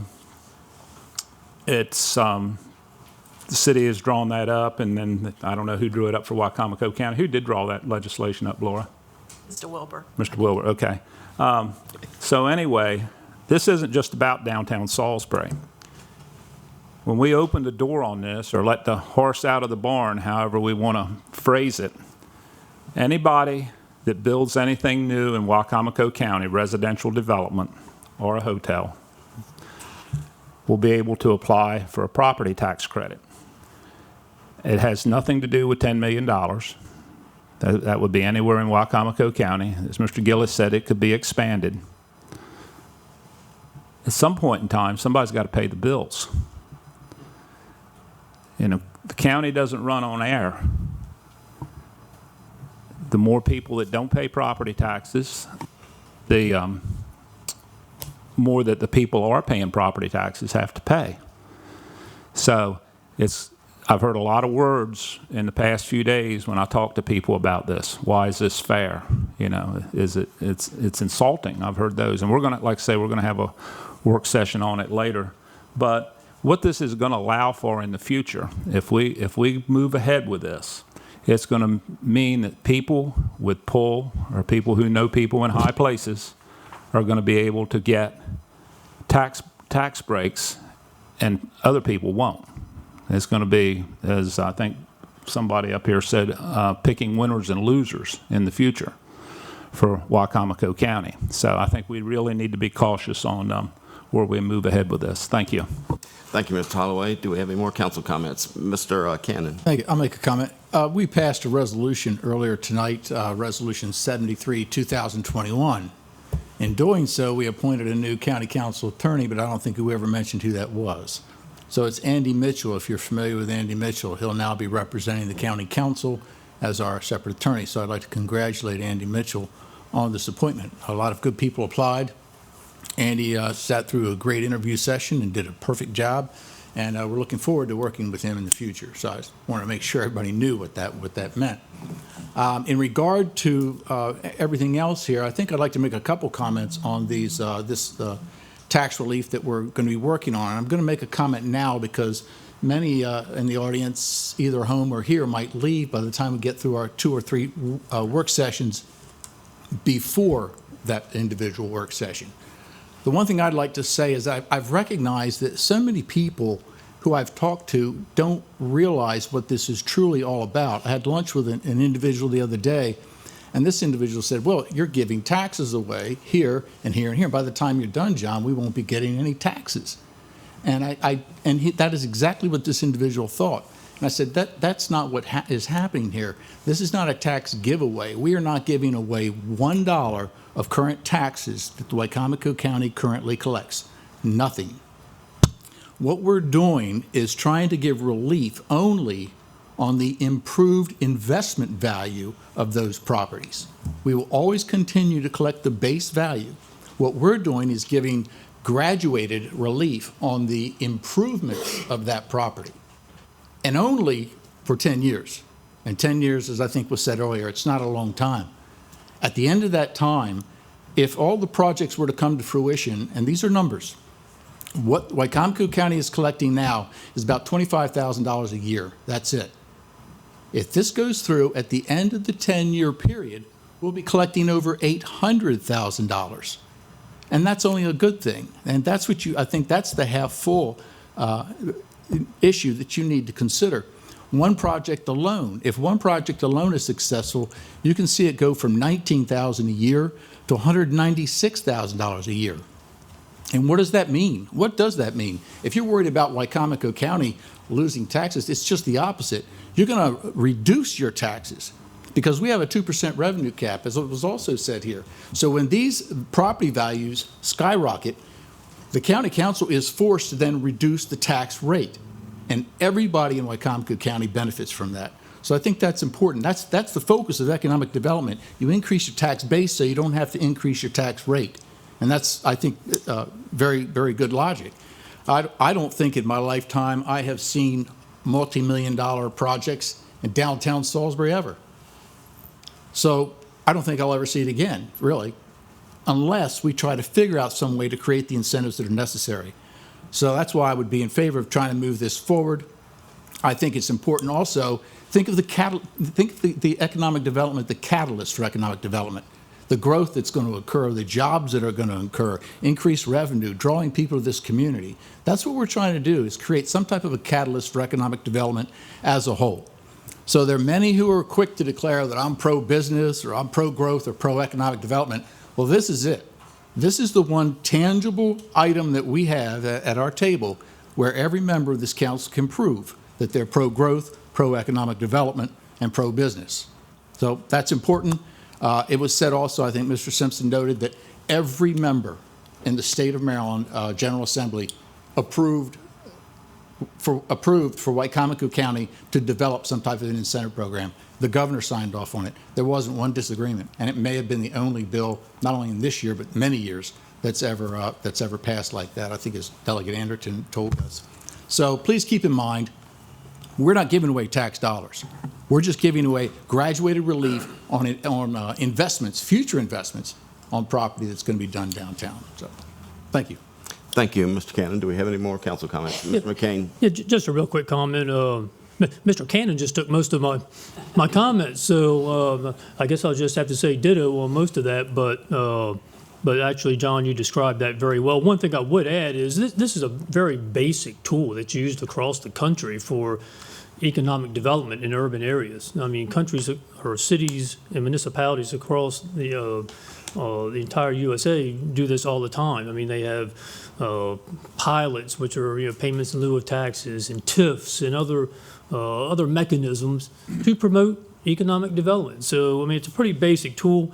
And at the end of the day, I mean, you have to be competitive. I mean, that's one reason you do things like this. I mean, as we noted, this is done all over the place. And if you're not competitive, why is someone going to come to Salisbury to invest? And these are large projects we're talking about. These are projects that have a significant economic impact on our area. So to attract those investors to come to our area, you've got to be able to compete to have them come here, not go to Nashville or not go to, someone mentioned Perryville or, even locally, but this goes all over across the country. So we have to be competitive. We're going to talk about this a lot more here sometime this evening. One other issue I just do want to bring up, this is actually for our next meeting, if we can maybe get this on the agenda, and it's a totally different subject, but I've had some calls from folks at our detention center. I think it'd be nice to get maybe the warden in here along with our HR person from there, just the challenges they're having with employment at the detention center. And I think it'd be a real worthy discussion we could have, just to add something else to our table. Sure. Thank you very much, Mr. King. I'll save my Ms. Ackley. my horizon questions for the work session, but a little bit of a lighter note. I want to congratulate the newly elected Whitehaven Mayor Yoshi.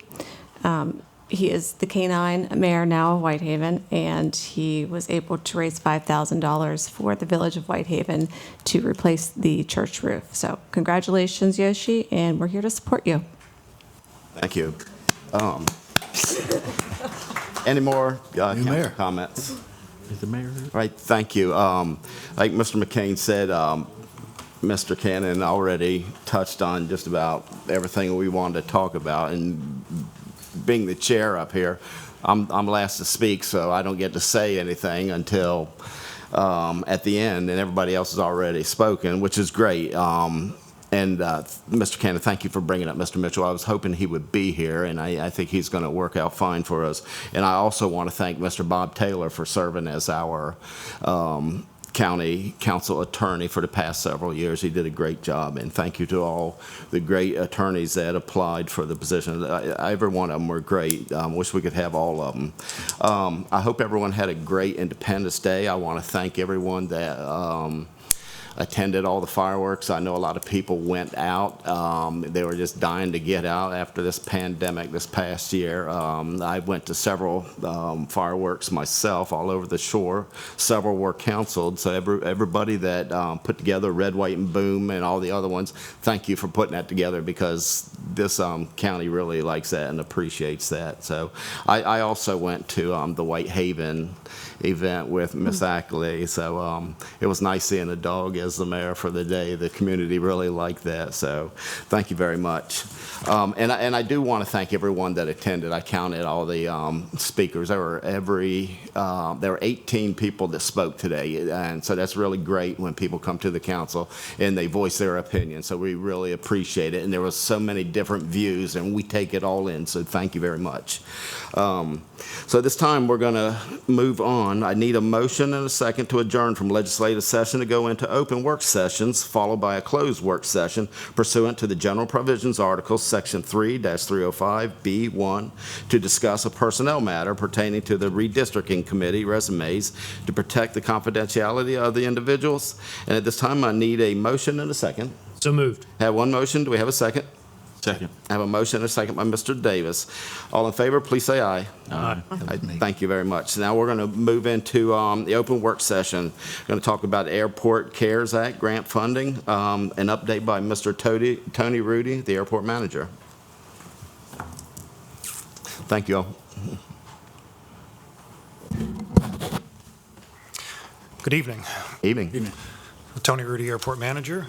So I have the quarterly CARES Act report for you. So since we last reported to County Council on April 20th, the SBY Airport received the CARES Act grant amendment that we applied for in the amount of $1,860,000. And that was out of the original sum for the CARES grant. That was a little over $18 million. And that is going to be used for our Taxiway Alpha reconstruction project. This is actually phase 3 or phase 2B, or what we're calling it, for reconstruction of that pavement. And this project was identified in previous resolutions 47-2020 and 53-2021 as a planned and approved use of the CARES Act funds. So we applied to the FAA for reimbursement request number 2 on May 5th, 2021. And that was in the amount of $775,726.76. That was for operating and maintenance expenses that we incurred from approximately May through August of 2020. The submission also included payroll expenses between February and June of 2020, and the FAA approved our reimbursement on May 20th of this year. And the airport, we're continuing to work on preparing our next round of reimbursement requests. The airport received 2 new grants under the Coronavirus Response and Relief Supplemental Appropriation Act. The first grant was executed on May 18th. That was in the amount of $1,023,818. And again, that can be used for operational and maintenance expenses only. And we also received a second grant executed on June 7th in the amount of $15,016, which can be used for concession relief. And the concession relief, it's a very confusing process. I'm currently doing some research on that. We're not sure if we can actually use that money or not, but we're definitely looking into it. And then on March 19th, the FAA announced the establishment of what's called the Airport Rescue Grant to distribute $18 million in funds that Congress approved as part of the American Rescue Plan Act. And recent FAA guidance indicates that the airport would not be eligible to receive grants under this program. However, since I've written this report, we have seen spreadsheets listing airports and the amounts they're going to receive, and it looks like we may in fact could be receiving additional grant funds. So once we get the official word from the FAA, if we can, we're going to apply for those grants as well, and we'll keep you posted of that. All right. Do you have any questions or comments? Mr. Hastings? How much did you say those grants could be for, the additional FAA money? The one that's up and coming? Yeah. About approximately 1.4 million. Nice. Okay. I guess, how are we moving with the FAA? Because that's more of a problem than sometimes than even the funding, because they seem to just create delays year after year. Do you mean in general, or you mean for the grants? I mean in the process of what we're trying to do, the improvements that we're trying to make, such as runway extensions, et cetera. It's always a process. You know, you have to jump through all the FAA hoops to get any project approved. So currently, we're working on. If you remember the list of projects that we're going to be using some of the CARES money for development, we have a bunch of those projects lined up. We're starting design work on those. We have to basically get the design work done, put them out to bid, get solid numbers, and then go to the FAA, apply for another grant addendum on the original CARES Act grant. So that's going to take some time. We're kind of in the wrong part of their budget cycle. So we're moving ahead with the design work now, and we'll go out to bid, and it should be by either this fall or by the end of the year, we'll be able to do the grant amendment for those projects. So it's moving forward. It's just at typical FAA pace. Nice. Thank you. Any more questions for Ms. Rudy? All right. Thank you, Mr. Rudy. Thank you. Thank you. Next up, the proposed zoning regulations for certain agricultural storage tanks. Mrs. Lori Carter, Director of Planning, Zoning, and Community Development, and Mr. Clark Meadows, Zoning Administrator.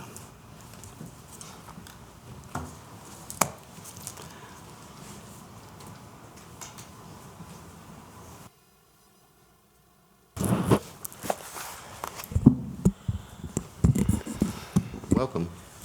Welcome. Good evening, everyone.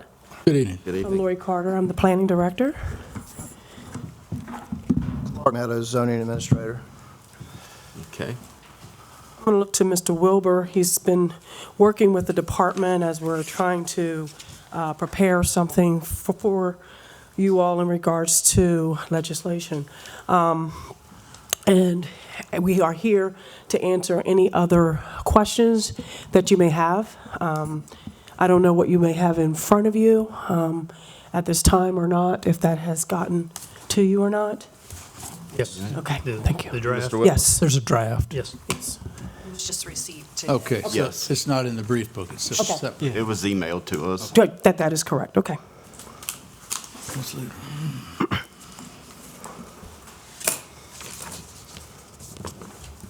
Ms. Carter, what type of community input did you receive before putting this draft together? Community input. Mr. Meadows and another staff member did meet with the ag community, so that was done. Just out of curiosity, what was some of the feedback you got from them as far as just DAF in general? I mean, did they seem to feel this is something we need, or were they indifferent? You know, I'm just more curious, their general input you got from them. I think the inference is that there is a need for it. It's been described as being applied to lands here in excess of 30 years. Farmers aren't in the habit of wasting time and resources to apply something that doesn't have a benefit. Yes, I would say there is a need for it. There are desired results coming from its application. And actually, I should have done this before I even asked the question. I do want to thank, Clark, you and Lori, because we asked you all to do this. You've done it, and you've worked with Mr. Wilbur to get something in front of us. Now it's our duties now to figure this out. So I do want to thank you for that. Appreciate that, Mr. King. This is what we asked. I guess one question. This is something we've heard this quite a few times this evening, and this is probably more of really a question for our council, but there certainly seems to be concern as to will this accomplish what we're trying to accomplish? The whole issue with DAF tanks, the question has been posed, is this something we even allow in our ag district? Should this be only allowed in the industrial, in the I-2 zone? Do we make that determination that, as a council, that do we classify this as an industrial product? I don't know if we can do that. I don't know, Ms. Carter, can we do that as a council? I think we can. Yeah, but I think, that's, I think we're heading in the right direction, but we want to accomplish the concern. And the concern is the existence of these tanks in our county. And, going forward, is this something number one, do we even want this in the county? As noted, some counties don't allow it. Mm-hmm. Some counties only allow it in their industrial zone and with pretty heavy regulations. The special exception does give me some concern. I know I'm throwing a lot of different variables out here, but, when something's granted as a special exception, essentially all the applicant needs to prove is that, and you'll correct me on this, but I believe all the applicant has to approve for special exception is that it doesn't create any, anything other than what was already permitted within the zoning code. It would have to create hardship other than something that's already permitted. Most of the time, if you check all the boxes, you're going to get your special exception. So I'm not so sure the special exception would necessarily, it might make it a little more challenging, but I'm not so sure it's going to accomplish a whole lot. So anyhow, that's a lot of points to sort of throw out there, but we'll see where the discussion leads us. Yeah, and I appreciate what you're saying, Bill. And I think maybe to cut to the chase, really, because I think all of us, from the public perspective, have realized that the public as a whole, they're not interested in seeing DAF tanks in the agricultural district, in their communities. This DAF tank, I think, draws such a fine line between being agricultural and industrial, such a fine line. I wouldn't have a problem putting it in as a classification as an industrial district is where it would have to be required. I don't think that's going to compromise the industry. I don't think it's going to compromise the agriculture industry or the poultry industry one bit. If anything, though, I think it will benefit the citizens of Wicomico County who have, I think, demonstrated more than enough that it's not very popular in those areas. Not only the DAF tank itself, but what we're seeing is the transportation in and out. To me, I think, is almost as egregious as what some people consider the DAF tank to be. And when you're having people who are trying to jog up and down the country roads, and you have 3 or 4 tankers that are coming down that road, even 40 miles an hour, it's a terrible inconvenience to, I think, the neighborhood. So, if it were a problem, I'd say maybe we'd want to rethink it. But I think industrial would be a perfect solution for these tanks. Questions or comments? Yeah, I know some of the speakers are here that spoke in opposition of these DAF tanks, and several people brought up, I believe it was anaerobic versus aerobic digesters. I think it's something that maybe we are going to have to consider in the future. Sounds like it's a great option for this DAF material. Mr. Hastings? Mr. Wilbur, I know I've asked this question before, and I've gotten a little bit of a back and forth with regard to what can actually happen on agricultural properties, and is this an agricultural use? And we've gone kind of back and forth on that, but can we, as a body, legally prevent open-top storage tanks, or however we want to designate this narrow in scope? Can we prevent that from happening within the agricultural district, and only regulate it or only allow within industrial? Do we as a body have the legal authority to do that? Okay, an open-top storage tank could be used for multiple uses. Which, assuming that we would narrow it to have the characteristics that are not for grain storage or not for, there's a manure storage, there could be many other particular uses. I think the way you would approach it, if you want to restrict the DAF tank to the industrial, to go at it from that angle, as opposed to restricting open-top storage tanks in agricultural districts throughout the county. I think that's very broad, and it could you could have unintended consequences. But we can be specific, right, and simply address the DAF tanks. The DAF tanks. Or similar product. If the council wishes to have them just in the industrial zone, right, we can word it to that. And I think, when and we're talking about the I-2, the heavy industrial zone, because that's designed for areas with like heavy traffic, like, the area that surrounds our landfill, et cetera. Isn't that all I-2? Right. Right. Mr. Wilbur, keep in mind that we've been told before that zoning as a body cannot create zoning based on what's in the tank. That's correct. So we've got to make sure we keep that in mind. Right. Because we want this to hold. If we're going to do this, we want to hold. And it has to be done maybe based on what? The material, the tank, size? How do we do that? Well, we can look at it and be back to you in a work session on that. Certainly, we can look at what apparently other counties have banned it. Okay. And kept it in the industrial zone or the I-2 zone, if that's where you'd like to go with it. I would like to see what other counties are doing, how they're handling this specifically.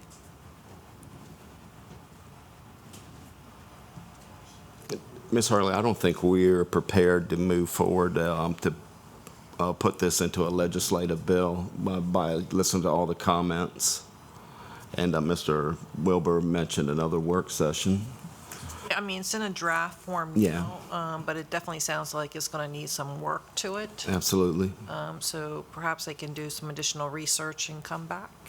It was just something for you guys to begin to Right. look at, Right. to actually consider. Can we make it clear that this legislation that's being proposed isn't going to have an effect on the 2 DAF tanks that are already there? It's not going to go back and say, you guys got to take that stuff out of those tanks. It would be moved to the future. Yes, this is a future legislation. I just want the public to know that this isn't going to go back after the 2 DAF tanks that we have in the county. There are 2, not 2. 1. They only think there's 1, but there's 2. 2. Right. I think someone mentioned earlier that there was just 1. Just 2. No, there is actually 2. Right. And this council does appreciate your work, Ms. Carter, Mr. Meadows, and thank you for bringing this to us to consider. And Mr. Wilbur, thank you for your work on it as well. Are there any more comments, Ms. Harley?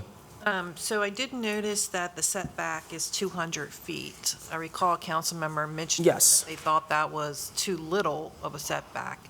Is that something that council is interested in having them look at as well before they come back for the next meeting? I think so, because I know it was brought up before that it was too short a distance, and even some of the citizens mentioned that as well. That's a very good point. The question is, and it's going to be up to your guidance, really, because now we're we're looking at it as an industrial zone, and so the setbacks may be different completely, as well as the amount of acres. And I think your draft said 5 acres. I don't think it may be necessary to have 5 acres if it's going to be, relegated to an industrial area. So There are uses that designate a 5-acre minimum requirement for certain uses, so it's not a stray cat to have a 5-acre standard in an industrial district. Yeah, well, we would defer to you, I think, on that. Sure. Yeah. Any I more? also think, Councilman Cannon, I think we also spoke to in C1, if you remember at the last meeting, you talked about aggregated, the actual capacity. Right. So that's in number 1, because I did make a note that you did make mention of that. I appreciate you. You're probably the only one that listens to me. Again, however you may choose to bring it back, that you think it's the most effective in an industrial area, that would be great.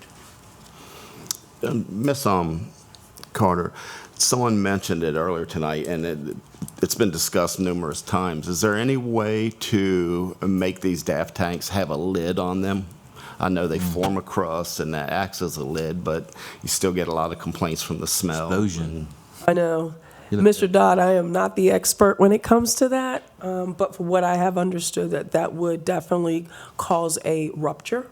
Explosion. So, explosion, rupture. I said I wasn't the expert, Mr. Davis. A levy. So there's gas buildup? That's what I'm understood. Yes. Yes. Yeah, Okay. it'll blow. Mr. Hastings? That's what I was told. Okay. Just so it's added too, also, I serve on the, I've been a 2 years member of the Delmarva Land and Litter Collaborative. This is a Delmarva-wide collaborative with environmental, conservation, and agricultural leaders all on one board together. And what we try to do is find common sense solutions. The DAF issue has been an issue for many counties and across the Delmarva Peninsula for some time. Please check out, just look up the Delmarva Land and Litter Collaborative, DLLC. Say that one more time slowly for me. Yeah, sure. DLLC, Delmarva Land and Litter Collaborative. We did actually go about a year and a half ago and tour what was then the incoming Purdue facility, and that is different. The use of DAF within in anaerobic digestion compared to the current plan, which is that it's an open system compared to a closed system. So the future is definitely going to be closed systems where you can then further break down the nutrients, and actually then use it as a potentially get energy and other kind of things out of it. So that's kind of where we're going as the industry as a whole. So this is actually, so it said, this is kind of a dated, the DAF itself is kind of a dated approach. And the other thing I was going to say was, if any of I know we've got a couple folks in the audience who spoke out regarding this topic. It'd be great if they could, and I'm looking at some of them right now, if you want to send in comments to Council President and to Ms. Hurley, just through the website. We're actually taking suggestions, and that'd be helpful. And then last thing is, of course, thank you, Clark, and thank you. But you guys have both done an absolutely, fantastic job in trying to say, hey, you recognize this as an issue, and that you actually want to continue to do something about it. However it moves out, I'm really want to say thank you for that, and I didn't want the public to think you weren't doing a good job or that in the past or anything like that. So thank you, Lori. Thank you. Thank you, Mr. Hastings.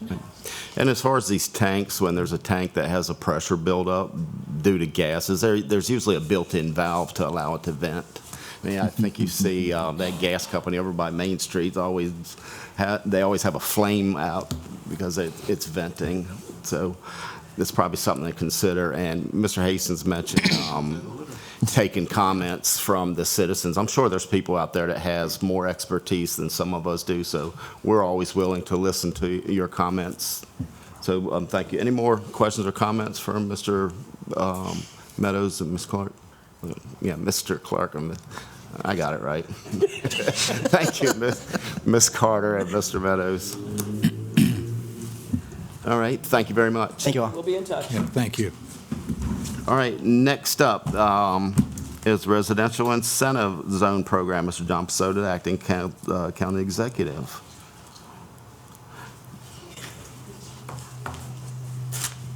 Good evening, everyone. John Pesota, Acting County Executive for Wicomico County and Wicomico County taxpayer. Thank you very much to Lori Carter and her staff for all the work that she has done on that previous issue. Absolutely. And thank you very much for recognizing that. Thank you very much for all the comments tonight. I've seen a lot of public comments in my time, and the impassioned and the information that was brought forth this evening was greatly appreciated. So thank you very much for coming out. Just a brief to Mr. Holloway's information on how we got where we are on this hotel residential tax incentive zone. It was initiated by the City of Salisbury in their effort to establish a hotel or residential tax credit zone, or horizon, to spur development in downtown Salisbury. The county submitted a letter of support for enabling legislation to allow such an incentive. In this past Maryland legislative session, with the support of the Lower Shore delegation, thank you, Delegate Anderson, and our state senators, a bill allowing a property tax credit for hotel or residential development was unanimously passed by both the House and Senate and became law effective July the 1st. Okay. Accordingly, the Salisbury City Council recently unanimously approved an ordinance which offers such a tax credit to incentivize large-scale hotel or multifamily residential development in the Central Business District and Riverfront Development District downtown. Now, the City of Salisbury, the Salisbury Area Chamber of Commerce, and the Greater Salisbury Committee, represented tonight by Mr. Mike Dunn, have requested from the County Executive's Office that a similar tax credit initiative be put forth to the County Council for your deliberation and consideration. The City of Salisbury and the State of Maryland have clearly made development and redevelopment of the downtown district a high priority and have invested millions of dollars in this continuing effort. I believe collaboration and support of our municipalities is important to the overall health of our communities. And now I invite good Mayor of Salisbury, Jake Day, to address the council and explain how important this is to the community. Yeah, you can come up to the table. And keep in mind, we're about an hour beyond our regular schedule. Understood. First of all, good evening. Good evening. And it is a pleasure to be with you. It's been a long time, maybe 2 years since I've been before this body, and well over a year since I've sat in these chambers. Looking forward to being back at it. I also just want to say thank you, President Dodd, for entertaining this concept.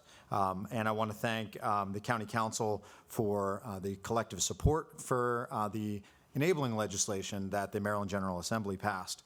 Particularly Senator Carrozza and Delegate Anderton, Delegate Adams carried a lot of water on this bill up in Annapolis, and I know every bill is a hard fight. And so I appreciate their support and that of the entire General Assembly and Governor Hogan.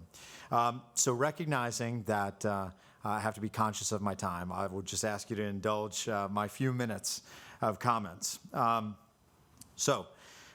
also want to thank the county executive and Mr. Wilbur for working diligently to craft a policy proposal that meets the county's expectations. So we're here because it's our job to set the stage for growth. A few facts that are not in dispute. The Wicomico County Comprehensive Plan and the City of Salisbury Comprehensive Plan make clear that residential growth in Wicomico County should be concentrated in the metro core in existing developed areas. Partly because virtually all other development has been permanently restricted in Maryland, but also, very obviously, because when we make an investment, it should produce multiplied returns, paying not only for the services that development consumes, but also producing new economic activity. And only one type of development does that: mixed-use concentrated development. Proximity and density lead to increased economic activity. If we want to grow our economy and to grow the economic windfalls for our community, we have the right comprehensive plans in place already to support it. We just haven't come to terms with the fact that it's tough to get some of those projects off the ground. We are not a particularly wealthy community. Our real estate values, while the fastest climbing in Maryland, are considered affordable. And I think while all of us appreciate that, we also all recognize that for those who own a home or a business or a property, that fact represents a major barrier to doing more with your property. Getting a loan for a home improvement, selling it to upgrade or buy a second property, or developing something that the market does not yet value at a premium. Those things are out of reach for most of us. However, we're changing. We are a particularly fast-growing community. U.S. News and World Report reported last month that Salisbury is now the 13th fastest-growing city in America. It also reported that we are tied for the second fastest rate of net migration in America, meaning that more people are moving here at a faster rate than any but one other city in America. The greatest threat right now to our long-term prosperity and the immediate risk to our continued strength is the inability to house those who want to be here. With only about 17,000 city residents in the workforce and more than 43,000 jobs in the city of Salisbury, we desperately need to add more housing.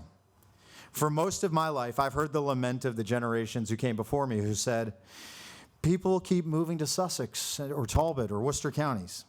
Well, Worcester and Talbot counties are no longer adding population. Sussex County is, but their median age has skyrocketed in the last decade thanks to retirees flooding in. Their median age is now over 54 years old. Meanwhile, our median age has plummeted to below 27 years of age. This same dynamic is causing an affordability crisis. Available housing supply is at its lowest ever, right when demand is at its highest and right when our economy is heating up. We should consider in our deliberations in the city and county the role that increasing supply will play on market pricing. People are choosing Salisbury. They're choosing Wicomico County. Our population is becoming younger, more diverse, and better educated. And those are facts, not aspirations.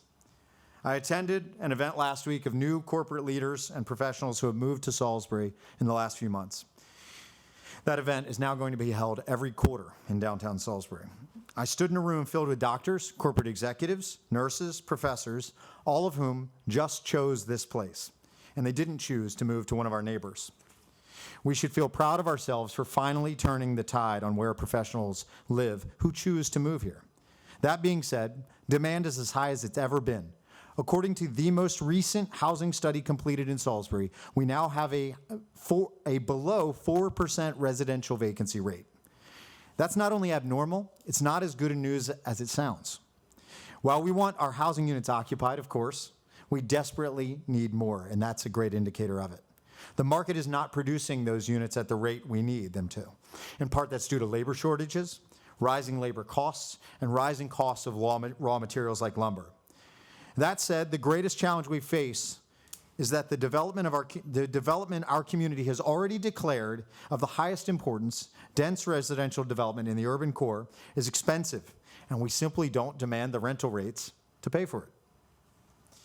So the expense side of the pro forma is the same as it would be in Washington, D.C., or Kansas City, or Phoenix, but the income side of the pro forma is much, much lower.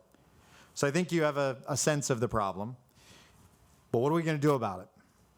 Well, let's look at what we've already tried. We've tried a few things. In downtown Salisbury alone, we've created the EDU free zone. That's a water and wastewater tax credit, or wastewater fee credit, that eliminates a major cost of development. We've consolidated the construction permitting process from 7 departments to 1. We've created the Riverwalk incentive, whereby we offer a property tax credit equal to the cost of developing the Riverwalk. We've created a soil bank where we offer fill dirt for free to developers, something that we have in excess of. Beyond downtown, we've created the Opportunity Zone, the First Responders Property Tax Credit that eliminates property taxes for our first responders in the city, and the single-family fee moratorium, making it free in terms of fees paid to the city to build single-family houses in the city, eliminating on average $22,000 in fees for houses built in the city of Salisbury, resulting in the first housing starts in the city in a decade. Wicomico County not only has the Opportunity Zone program as well, but we both have the RISE Zone tax credit program, the Arts and Entertainment District tax credit program, the C-PACE financing program, the very critical Enterprise Zone program that's been in place for 40 years. In other words, I think we've been open to all ideas. Over time, I think we've shown a willingness to do what it takes to close the deal. We work to get the jobs, the housing, and the people that we want. The proof is in the pudding. While since 2010, Wicomico County tax base has declined 2% in value overall, thanks to the massive correction after the Great Recession, Salisbury's real estate values in the same time have jumped 10%. Since I was first elected, Salisbury has now permitted $460 million in construction in the city, resulting in $200 million in increased tax base. Every dollar in value that you and I generate through new development and construction is a dollar saved from your tax bill and mine. Our job is to see that, to be visionaries, and to set the stage for success for others. While every other county on the Eastern Shore is losing population or stagnating, we are showing continued health. Furthermore, we're seeing all that population growth right in our metro core. We've become inundated with annexation requests and the resurrection of so-called zombie single-family housing projects that died in 2008 and 2009. But those are the low-hanging fruit. Greenfield simple development projects, not what our plans call for, the higher density, complex projects in our core. So what do we do now? When developers wrote pro formas for their projects in downtown Salisbury, they assumed that the enterprise zone tax credit applied not only to the commercial part of their project, but to the residential part as well, recognizing that hotel and multifamily uses are often appraised as commercial uses. But clearly the law didn't allow for that at that time. But thanks to the Maryland General Assembly and Governor Hogan, it does now. The legislation before you applies only to very large projects, over $10 million, in one very small zone. And isn't that precisely how incentives should work? Incentives are meaningless if they apply to everything, and meaningful if they apply to the narrow area where you're trying to produce a specific result that you've thus far been unable to produce. Forgive me if it's a little too militaristic, but what we're looking for is a sniper rifle, not a 500-pound bomb. Ready, aim, fire, not ready, fire, aim.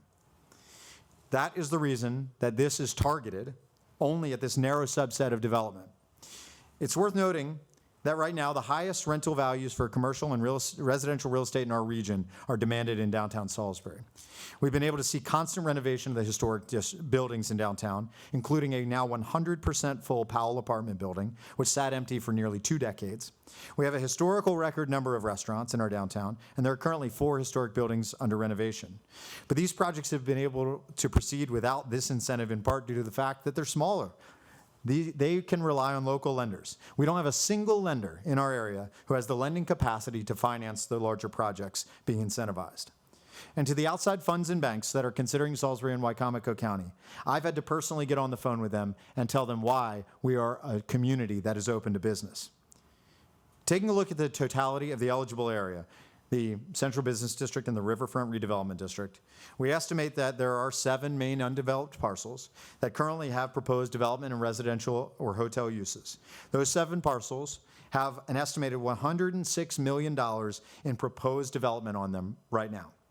That's $106 million in new assessed value and $180 million in new construction expenditures. The nature of this proposed tax credit means that Wicomico County will immediately, upon completion, experience new revenue from that $106 million. The beauty of that new revenue in Wicomico County is so long as you keep the revenue cap in place, that will require that you lower the property taxes for everyone else in Wicomico County. In other words, even with the incentive in place, you will be forced to, as a result of the development, reduce everyone else's taxes. There are countless economic benefits to the population growth other than property taxes that come from this incentive. What's also being left out of the discussion is that while Salisbury has no income tax, so we won't benefit from these new workers added to our community in that way, our county does. That's new revenue to you. Furthermore, let's not forget the many millions of dollars that would be spent directly in our businesses. It's worth noting that $180 million in new construction dollars and new construction spending has a greater than 2-to-1 multiplier effect. That's $360 million during the years of construction spent in our economy, related solely to the 7 projects I mentioned. It's 1,000 new residents in downtown Salisbury. And if they look anything like the current residents of downtown Salisbury, and we estimate that they would, obviously, they'd be Title Health doctors. They'd be Salisbury University students, Salisbury University professors, police officers, government employees, military officials. While I don't think it's our job to use government power to restrict or dictate who should live somewhere, it's certainly our responsibility to make it possible for those who wish to. Furthermore, I believe that it's not our responsibility to protect government revenue over economic activity. My mantra in all discussions about growth is that we want to see economic activity first and additional government revenue last. To illustrate my point, as I said, we can quantify $106 million in new assessed real estate value that's been proposed that would benefit with this tax credit. While the city of Salisbury has adopted a very different and more generous tax credit program to assist these projects, our proposals have similar effects. If all of that development were to be realized once they came into being, that would result in $25 million of new city taxes over 25 years, and $23 million in new county taxes over 25 years. But the truth is, as everybody in this room knows, that's monopoly money. That's not real money. It hasn't happened without this incentive. It isn't going to happen without this incentive. If none of it were realized, we would get a total of $600,000 between the two of us over 25 years. It doesn't exist. It's not mine. It's not yours. We can't count it any more than we can count unhatched chickens. Now let's talk real money. If all that development were to be realized as the result of incentive as proposed, we would realize a new $11 million in revenue to the city of Salisbury in the first 25 years alone. The county, due to the differentiations in the program as proposed, would receive a new $17 million in tax revenue. That's $17 million in tax revenue that you, me, and everyone else who owns property in Wicomico County right now will not have to pay over the next 25 years. That means, once again, you're going to have to cut your property tax rate so long as you keep the revenue cap in place. And here is the beautiful thing to me, and what's remarkable. You saw it long before I did. I didn't see that aspect of this. I've read your agenda for tonight, including the next item, and you saw precisely that the math shows that you will have to return to the pockets of the citizens of Wicomico County that do not benefit from one of these proposals every dollar that you gain. And isn't that precisely what economic engines should do? Shouldn't we generate more than enough to pay for the services consumed, but also at the core of our city and the core of our county, produce economic benefits that benefit everyone else? Tonight, we're asking you to pay more than the fair share and to help rise every Wicomico County boat with this tide. Thank you for your time. I'm happy to answer any questions you have. Thank you, Mr. Day. Mr. Holloway. There's not a bank in Wicomico County that could finance this $10 million project? That's correct. The lending capacity of our community There's not banks. a bank in Wicomico County that can finance a $10 million project. We can bring up somebody on a bank board who can speak to that, but that's correct. Really? The lending capacity of our local lenders is $5 million. Is that right? Okay. Capped at $5 million. That's interesting. Any more comments? That was quite the presentation of the graphic organizer. I like that. Connecting the dots, that's all. I just had, this is a question I've had for a while on the process of applying for the enterprise zone. I'm somewhat concerned about the developer who applied for this and thought he was getting it. Is there do we need to revise this process? Do we need to look at how we're doing this so that whoever's applying for it understands what the guidelines are before moving forward? I don't know which developer we're talking about, but I know of several developers who, in their pro forma. One. What's that? So it's been more than one? More than one. In their pro forma, there was an assumption that the residential component of a mixed-use building would be assessed similarly to, or would be appraised, and I'm gesturing to the appraiser in the room, would be appraised as commercial use, the multifamily piece, because that's how it gets appraised. And making that assumption, that leap, that it would thus qualify for the enterprise zone tax credits, which was not the case. It is the case now. It qualifies for the Horizon component, which is a parallel to the enterprise zone. But whether or not that's a problem with the application process, I'm not sure. We've never had this problem because we haven't had residential development in the enterprise zone on this scale. So I've never seen this particular question be brought up. But there's been a couple. There have been a couple. Yeah. And I'll just say you mentioned the real estate appraiser, but I know like in our office, we have a commercial division, a residential division, and all multifamily projects and hotel projects, et cetera, are always in the commercial division. Just, in the real estate realm, most people, when they think of residential, they're thinking single family. residential. Things of this scale, normally fall in the commercial realm. And as a planner, I think of it by the use. So, I would think of it the same way the law thinks of it or thought of it before, which is the use is residential in nature. So, And that's how lenders lend on it. It's a commercial loan, not a. oh, it's a commercial, okay. It's not a residential loan. This Ross project, which brought this to the forefront, do you consider that a viable project? It's not my job to say who has a viable project or not. The way I approach economic investment here is outside dollars in are a good thing. I'll take it. I want to reduce the burden on my homeowners, my businesses in the city, and grow the economy. It's why we haven't raised taxes in the city. We've relied on economic growth and investment through real estate development to essentially fund the growth that we've seen. But I'd like to think that everything that gets to the stage of Board of Zoning Appeals approval, Historic District Commission approval, Planning Commission approval is viable. But we've seen lots of projects that stall at that point. So whether or not that means commercial or market viability, I'm not sure. But I believe in every project that someone brings to the table in Salisbury and says we want to invest in your community. So I guess my question is bringing a project like this forward, if it can't stand on its own 2 feet without a tax incentive, is that something that this town should support? So many other businesses have been built, and I know you're going to say, well, it's a $10 million project, but so many other businesses have been built in Wicomico County over the years without a tax incentive, and not only that, they're offering a 15% return on their money on any investors. So I'm wondering, how does that even out? So I'm going to give an investor, you can't even get 1% on a CD at a bank, but he's promising a 15% return on investment money. So I'm not familiar with how people are choosing to finance their real estate deals, but what I do know is that the point you make about many businesses were built without this particular incentive. Many businesses were built without the enterprise zone incentive or the arts and entertainment district incentive or the RISE zone incentive, right?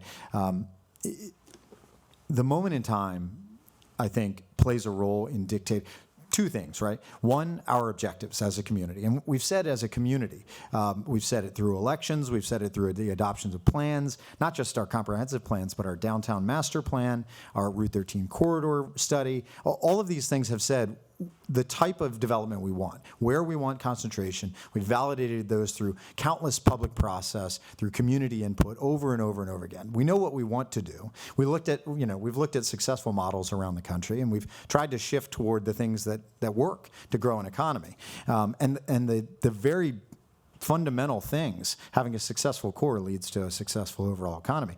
But with respect to the particular use, you didn't see me coming here and saying 5 years ago that I thought we needed this. It comes through the dialogue and the recognition of what has and what hasn't worked. When we adopted the single-family home property tax moratorium, or fee moratorium, excuse me, we adopted that on the basis of knowing that we'd spent decades, more than a century, building single-family homes in the city of Salisbury and all around our community. But it stopped. It stopped, and the market said we can't do it. And for them, it was a very different math problem, but similar, just a smaller scale. It was, we can build this same house in Sussex County, Delaware, and attract the person who would live there and get them to move up there because I can get a $50,000 premium. Salisbury, what can you do to make that easier? Well, we can cut $22,000. Now, those are death and taxes, right? The guaranteed things. City fees, connection fees are the same way. We look at that as a guaranteed thing. So giving that up was not something that we gave up easily. But again, we spent a decade not building a single house in the city of Salisbury. We have over 180 permitted since then, and we've got hundreds more in the pipeline. I think clearly giving that up is beneficial to all of us, not just the city of Salisbury, but those are Wicomico County taxpayers in full as well. So I think the question of whether or not it would stand on its own two legs, I listen to the people who are bringing a business here, bringing an investment here, bringing development here. And I trust when I get on the phone with, a bank in D.C. or a bank in Baltimore, and I talk to their credit committee or I talk to their lending officers, their loan officers, and they say, we're interested in your market. What kind of reception are we going to get when your community doesn't produce the same returns that Baltimore does or Washington does? And my response is, well, we want to find a way to get to the solution that we want without costing us something. And I think the beauty of the proposal as it is, this proposal, is that it rises all boats. We gain. We only gain dollars from this. We can't lose any dollars. No, nothing's lost. But with the revenue cap, I recognize that, and that's probably why the second conversation is here. With the revenue cap, you've got to design a way to figure out, well, how are we going to cut when we get this new revenue, this estimated new revenue? What will we do with the new revenue? We have to offset that somehow. And a dividend out to taxpayers or some prorated sharing of that benefit, I think is completely fair. I'll benefit from that as a Wicomico County taxpayer. I'm not opposed to that. I think you've got to design that yourselves. And designing it only for those who haven't benefited from this tax incentive makes perfect sense. I mean, it's a direct correlation to say you can benefit from this incentive, but everybody else is not going to bear the cost. And so we're going to spread that benefit out to everybody else. It's not just going to be realized by the developers, but hey, there's a net economic and tax revenue benefit to all of us. And because of the revenue cap, we must offset it. And so everybody gets to share. I think that's a good idea. I'll ask one more question. I'm almost afraid to, but I'll give a short answer. Is the city underwriting any of this loan? Underwriting a loan? For the developers on any of these. We don't underwrite. Thank you. We don't underwrite loans. Any more questions or comments? I have a few questions Ms. for Mr. Axman. Massoda. Do you want to come up here or just yell them back there? I can't see. Somebody's put a board in front of me. Yeah, do we need that board up anymore? Well, you can sit here. I think we've illustrated the point. We can move it. Your call, Mr. President. There's Mueller back there, hiding behind the board. Yeah, I was back there. So I think John. Ms. Smith and Mr. Davis both brought up very good points. Ms. Smith on the education, how this was going to affect our school buildings. Have you done any type of analysis on how this will affect the long-term impact of our school building fund? No. Okay. It doesn't have an impact on it. What do you mean have an impact? Because we don't control the school board budget. As she mentioned, like the school board, to get, Residents pay school tax. yeah, but we as a county council doesn't control the school board budget. They do their own budget, and we can't go into their budget and tell them what to put in it. As she mentioned that they want to put incentive to recruit teachers, that's not our job. No, what I'm saying is when you have a resident in the county or in the city living, they pay tax, property tax, and a portion of that goes to the school buildings. So if you're not charging that resident property tax, then you're not getting that tax for school buildings. I'm not speaking about the teacher incentive to live here. I'm talking about how that directly towards school buildings. Well, you have a school tax Yeah, when you pay property tax. We don't have a school tax. When you pay your property tax, a That portion goes of that into goes. our general fund budget. And then when the school board bring their budget to us, we approve their budget.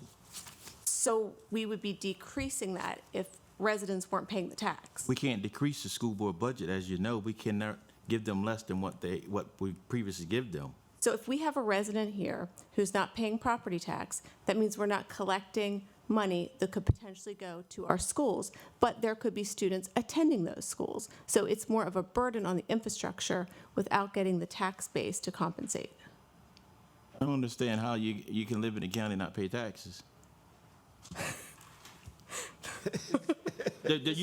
What are we talking about? The project itself is not going to pay the taxes, but I don't understand how you But say the a people- resident can't, that doesn't pay taxes. Because it's a residential building, and they're not going to pay taxes. They don't own the building, so they wouldn't be paying taxes anyway. But they would be utilizing.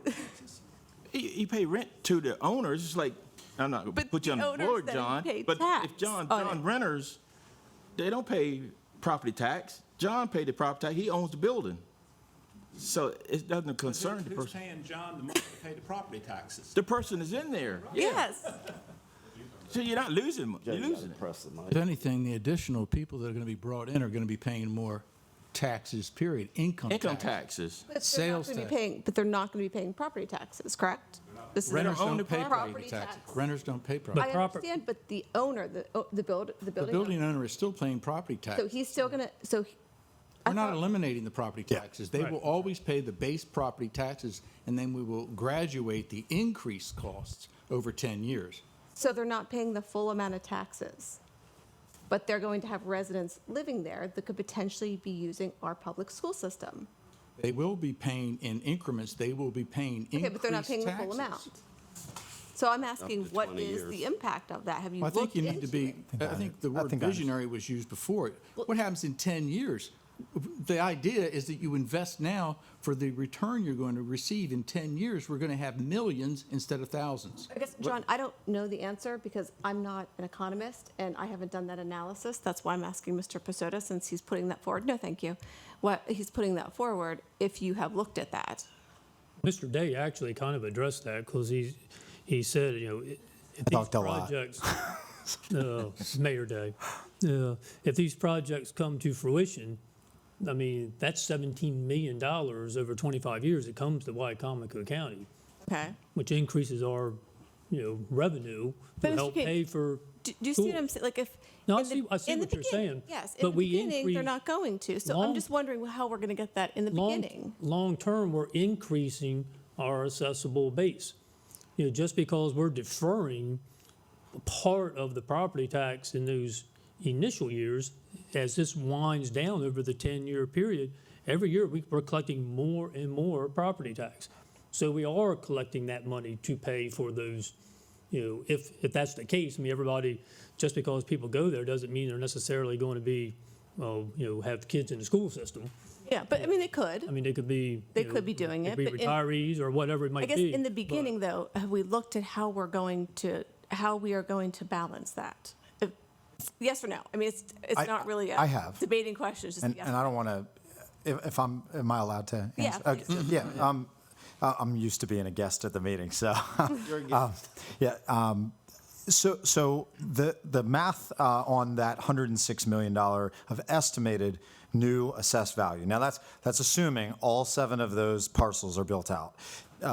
If over 25 years, there would be $600,000 in new county revenue over that time period. That's guaranteed no matter what.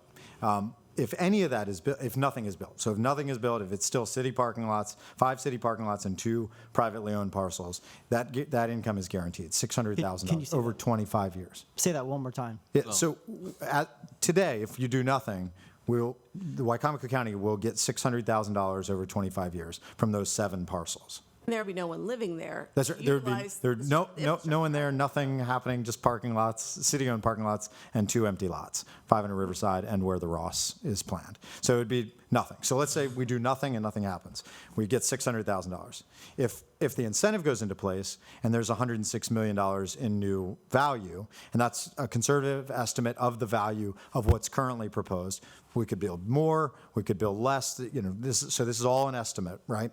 That would result in $17 million in new tax revenue to Wicomico County. There is no scenario, none whatsoever, where you could do anything where you'd lose $1. Nothing. You can't pass any policy, you can't do anything. There is no way to lose $1. So it's either status quo, $600,000, or $17 million. The argument, and it's an important one that you're making, is, but what about the it's 25? What about the $8 million that we could get if we built all of that with no incentive? And my point was, that's monopoly money. It doesn't exist. No one's going to build those projects because there is no incentive. The incentive doesn't exist. So the only question is, do we want the $600,000 or do we want the $17 million? That's the only question on the table. The incentive creates the possibility. I mean, nothing in life is guaranteed, right? I mean, if it was all guaranteed, we'd all be, toasting at the top of one of these buildings right now, and we're not. So we're sitting here having this conversation. But that's the incentive creates that net gain of $17 million over the first 25 years and $11 million to the city over those 25 years, because our incentive is a 20-year tax incentive that starts with 100%, whereas yours starts with 80%. So immediately, year one, you start to gain 20% of the value in tax revenue immediately. So ours is different from yours. That's why I was asking It is. Mr. It is. Pisotta Yeah. what the difference was It's a $6 million difference over 20. and how that's going to impact. It's a 10 years versus the 20 years. Okay. So you said that ours starts at 80, but I'm looking at the tax schedule for 20 years, 1 to 5 years, it's 100%. That's the city. That's city. Ours is 10 years. Yeah, ours, Larry, is 80% for the first 5. ours is down. 80% in the first 5 years. Okay. And then in year 6, then it starts whittling down. Because then it goes to 70, year 7 it goes to 60%, year 8 goes to 50, year 9 goes to 40, and year 10 it goes to 30. So they changed it from when they initially put it into the county. That's what was initially presented to us, was 100%. Right, but what's been put in the brief book is what the council requested, a 10-year similar to the That's enterprise that's zone. right. That's what Mr. Pisotta When did the worked with council Mr. Wilbur. request that? I don't remember. But the 10-year? In our last work session, we said we feel much more comfortable with 10 years instead of 20. We wanted something that was more similar to the enterprise zone account. Right. And counties is a very much, I hate to use the term watered down version of what the city's doing, but at the end of the day, it is. I mean, it's half the term, and the county actually collects money Year one. in year one. You know, Okay, so- we're collecting money from the start. I'm going to ask a very simple question. You're good. So just please bear with me. If this developer builds 5 apartment units, and in those 5 units, there's families, and those families are going to school, they have kids who are going to school, the owner of that building is not paying property tax, correct? They're paying They are. immediately. They are. Yeah, they're paying new Paying property. 80%. 20% year 20. one Paying 20. through They're year paying 5, then 30, and They're so paying on. 20%. Yes. And a portion of that money goes to our public school system, Goes to correct? everything. That's correct. Okay, thank you. Yeah. I just wanted to make And- sure. and I think we're this is- we're on the same No, page. this is a legitimate line of dialogue, because what we don't know is who will occupy them, right? Yeah. We don't. And there's no way, and I said this in my comments, I don't think that it's our business to, as government officials, dictate who can live where. So I don't think we can restrict families from living in downtown. I don't think we should restrict, certain ages from restricting downtown. I don't think that's our job. Our job is to set the stage, and if a developer thinks their project's going to work somewhere, good luck. And we want to see you, because we want your tax revenue, and we want you to spend money in our shops and restaurants and all that stuff. But what I think is important to look at is just the history. And we don't just have the 20 apartments at the Powell Building. And we have 180 residents in downtown right now, and we don't have any children living in downtown. So those are all renovated, new apartments that have been renovated within the last 10 years. Every single one of them has been renovated or newly established in the last 10 years. All of those are occupied as either condominiums or rental units or apartments. And all of them continue to attract adults without children. That's been the trend. Some, as I said, empty nesters, some corporate executive types, some government employees, police officer in the Powell Building, a Coast Guardsman in the Powell Building, and then. And thus far, again, we just haven't seen families choose it. And that's a national trend. And I think we could all probably look up the statistics, and that this type of product doesn't typically attract families with children. But the other thing that I just urge us to remember is that while I think it's very fair to ask, what is, say, a retiree paying into the system versus what they're getting out of it? For as far as education dollars, what is a family putting in versus what they're getting out of it? What does any of our families get back from government versus what we put in? And I think in this case, we have to remind ourselves, we don't tax people based on who they have living in their home. We don't set property taxes based on who lives there. We try to set a fair average. We apply it to residential, commercial. It applies across the board. And the incentives in this case apply to commercial in the form of enterprise zone and residential now in the form of Horizon. So, it's leveling that part of the playing field in respect. We haven't had trouble getting commercial projects in downtown. Again, restaurants have boomed. The renovations have been fantastic. It's just the big residential projects that have been challenging. And if we didn't think that was good economically, and if we didn't think that was what our plans call for, which they do, then there'd be no reason to pursue this. But we've said, this is the path we're on. We're going to pursue this. The voters have supported that. Our residents have supported that. Let's continue down that path, and this is what it's going to take. Again, I wouldn't have devised this if I wouldn't have supported it or participated in it if I didn't think it was what was needed to get us to the finish line. I think at the moment it's what we need to get to the finish line. Okay. Mr. Pessota, can you get the tax schedule on a property, how much is paid with school tax, what each part of your local tax goes to? Do you have that fee schedule? I'm sure finance does somewhere.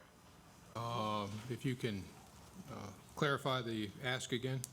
So your property tax, what percentage of that goes to the public school system? It's a little over half, I think, out of our complete budget. 60. That's total. I want to say it's 62%. Yeah, It's in the budget. Yeah, maybe more than half. Yeah. Okay. That's the secondary schools. Education isn't paid by property tax. It's a combination of income tax receipts as well as property tax. And one thing we haven't talked about is that the income tax receipts will also increase. You get new beds and heads downtown or anywhere in Wicomico County, I would have to think that even the income tax that we would receive from that would more than offset what we're looking at in a property tax law. But John, they're talking about this being a student housing project, so Either way, I understand, but if we're talking about kids, we're not talking about students, we're talking about parents. In that case, you will be receiving some type of I wouldn't say compensation, but you'll be receiving funds from income taxes. It's not from income tax, it's from real property. Excuse me? It's not from income tax, it's from real property. The tax credit being offered is on real property, but income tax, there is no tax credit being offered on income tax. You'll have to pay all your income taxes. Tax is on property tax. Oh, I'm sorry. No, the income taxes and the property taxes go into the general fund. I'm just reading what the website says. The income taxes and the property taxes go into the general fund. No, I understand. And then we write the check to the Board of Education. Okay. 60 is, when we were talking about 62%, that's of our revenue. Nothing's earmarked. In our county. Right. Not earmarked. We don't have a school for tax. education. But not Delaware. Mr. Hastings. Just to advance the understanding of the Horizon names that was what the city had, which is the HO part, was a hotel and residential investment zone or something. Yeah. So the hotel side of that, why would you want a hotel in downtown? And furthermore, just to say why. Of course, people who go to hotels, they usually don't send their kids to schools. I want to make sure that's understood, as well as why would the city fire, police infrastructure, that is happening downtown, right? So that's not a drain on any Wicomico County taxpayers. I've received numerous emails about how this is going to be a big burden to the folks who grew up in Mardella like me or others. Not the case. This is going the burden is going to be on the city. So why a hotel as part of that calculus? Well, it's specifically excluded from the enterprise zone. So there are only two uses excluded, residential, multifamily, and hotel. So this extends it to all uses. So it applies to all uses. But I think the more important point is, why would we want to include that? Why would Salisbury and Wicomico County be interested in that? I mean, I can tell you that we saw amusement taxes and hotel motel tax receipts rise dramatically when the National Folk Festival arrived. And the one complaint that we continue to hear from the national planners of that event are that, hey, you don't have enough hotel rooms. You don't have enough hotel rooms proximate to your downtown. You don't have enough hotel rooms in your city. And that being said, I mean, we don't have a huge tourism industry in our county that runs year round. So it's tougher for us to justify that. But I mean, there is a major hotel chain right now that has a signed agreement, flag agreement with a developer in our city. And that project very likely could be downtown. And I want to see more of those. In planning our projects for the future and development for the future, hotel is a part of virtually every conversation. And that's just my opinion. Sure. As far as geography, should Wicomico County put together a map? Should we essentially match exactly what the city put together? I mean, the whole impetus of this has been to support downtown Salisbury. Salisbury is a city. I don't, we don't have any other cities that I'm aware of. We have 8 municipalities. Only city. Fruitland, pardon me. Yes, Fruitland, right. Hello.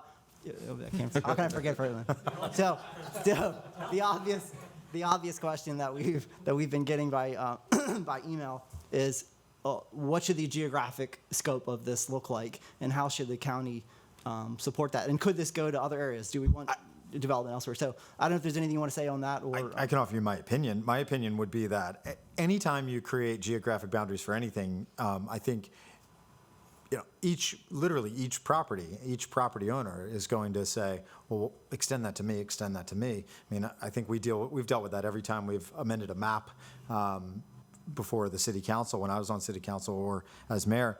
But what I would also say is that, I'm a big fan, as the president of the Maryland Municipal League, of local self-determination. And if a municipality is able to say, this is the type of development we're seeking, this is the type of incentive we want, and goes to another layer of government, whether that's county or state or federal, and says, this is what we need to incent that development, so long as you support it, and so long as it's something that you can afford to do and do believe will produce those results, then I think the response should be, by all means.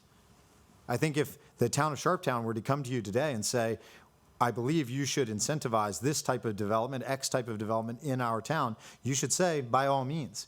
I think if the town of Willards were to do the same thing, or the city of Fruitland or the town of Delmar, your response should be, we're with you. We want to incentivize what you're asking for as well. This is what our plans call for, and say we should be developing and building. And so we need help getting that done. We need help getting to the finish line. Again, otherwise, we'd be standing on top of those buildings right now. Mr. President, the last thing I'll say in this is, I do think that's an important note. As a representative of the city of Salisbury, majority of my district is all the city of Salisbury. I want to be able to support, and I've said this from the beginning, we want to support what the city wants to do. The city has gone through a very extensive process, from the General Assembly to getting all members of the General Assembly, including all Democrats and Republicans, all together on one board. On board. The governor walked our downtown only a couple days ago. Was proud to see the investment that's happening. The city of Salisbury was the one that went out of their way to help make this happen, to incentivize growth. I look forward to the day that Hebron knocks on our door and says, hey, we want to grow. We've got a plan for growing within the growth area, and here's how we're going to do it. We need your help. But that's not happening today. It's the city of Salisbury who needs this. So above all else, I want to be able to support as quickly as possible what they are doing. To me, and let me also be clear, last thing I'll say in this, this is not going to be built by Oompa Loompas, right? We don't have any mysterious group of folks coming in to build. This is going to be real human beings, right? With real, we talk a big game about, well, we want to support our future so that, future Wicomico County residents can be plumbers, electricians, masons, etc. But when push comes to shove, are we here to then support the development of these very large structures within our downtown? Well, then I hope we do, and I hope we from here on out use this as a statement that Wicomico County is putting itself on the map when it comes to the state of Maryland. That we back up our most important municipality, not to say Fruitland's not that great, or any other municipality, but the city of Salisbury. So, I'd love to continue to see us support that. Thank you. All right. I did have a question. We were talking about limiting who could live where. And originally, when this discussion started, the Ross project was going to be student housing. Are we no longer talking about student housing at the Ross? My understanding is it's 300-some beds of student housing. I had lunch with President White today and his chief of staff. My understanding is, and their understanding is, that it is targeted for student housing. That's about 1/3, a little less than 1/3 of the 1,000 or so beds that are proposed on these 7 lots. So there's another 670, 680 beds. That would be regular, whoever. I understand you all passed this last week. The city council did. This is my issue with it. Okay. Wicomico County has a lot more obligations than the city of Salisbury does when it comes to budgeting. I know you've got all your infrastructure. Different obligations. Different obligations. Okay, we've got the state's attorney's office. We have the Board of Ed. Yeah. None of that comes out of your budget. That's right. The detention center doesn't come out of it. The court system. That's right. Emergency services. That's right. the airport. right. You don't budget any of that. Every year we sit, during budget time and wring our hands about what we're going to do about money. Bill, you brought up the detention center. What was that about a while ago? Was that about funding for? No, just, okay. that's a different subject. Okay, different subject. Okay. But anyway, 3 years ago, the Greater Salisbury Committee and the Chamber of Commerce put together a committee to study the revenue cap. And they tried to convince the county council. We went to a meeting and to either alter, of course, I think the main goal would be get rid of it, but to alter this revenue cap. Altering it would mean higher taxes for the citizens of Wicomico County. But now we're endorsing free taxes or almost free taxes for development. It kind of goes one way or the other, back and forth. I mean, Mike can talk about that if he wants, but that's what they were doing. Need to alter the revenue cap, I think it was said in case we have a hurricane or something like that. So, so now we're talking about, discount taxes for a special group of people. Thank you. And I guess just one quick comment I'll make. We need to remember that, and we need to keep the long-term perspective in mind here. We're looking at some short-term delays, basically, and, how much tax we're collecting in return for long-term major gains to our tax revenue. I mean, this enhances our revenue. So, Mr. Dodd, I'd like to really propose, because we've had a pretty long discussion on this, and I know you're trying to move on. So, I would like to propose that we do move this to be introduced as legislation at our next meeting, to at least get this process, moving forward. And that still means we're going to still have continued discussion. I'd like to see us have public hearings on it. Well, we have to as legislation. It has to be, because the process would be, Ms. Hurley, you correct me, but we'd have to introduce it, say, at our next meeting. That would be the introduction. Then you have to advertise for public hearings. Right. And that would be possibly at the meeting after that. Do 2 weeks' worth of advertising, Right. so most likely there would be a gap in between as far as meetings, just to allow, enough time for the advertising. Right. So the next step, if we wanted to move this forward, which I would propose, would be to try to introduce this at our next meeting. Possibly the public hearing, the second meeting in August. Right. Right. We heard from a lot of people, Mr. Gillis, Mr. Davis, they had some good points. So are we going to consider that before we move on?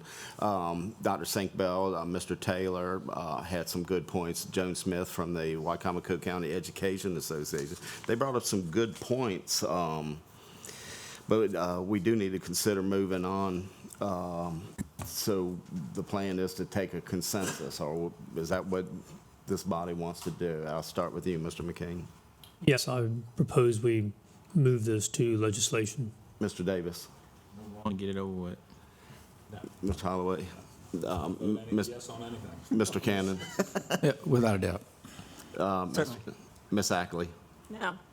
Yeah, and the chair, I'm not ready to move on this, but there's a consensus, so we're going to move on with it. Mr. President and council members, thank you. Mr. President, I also just wanted to share my thoughts and prayers with Mr. Von Colmar's family, your treasurer, I believe, right? Yes. Sorry to hear that. Yeah.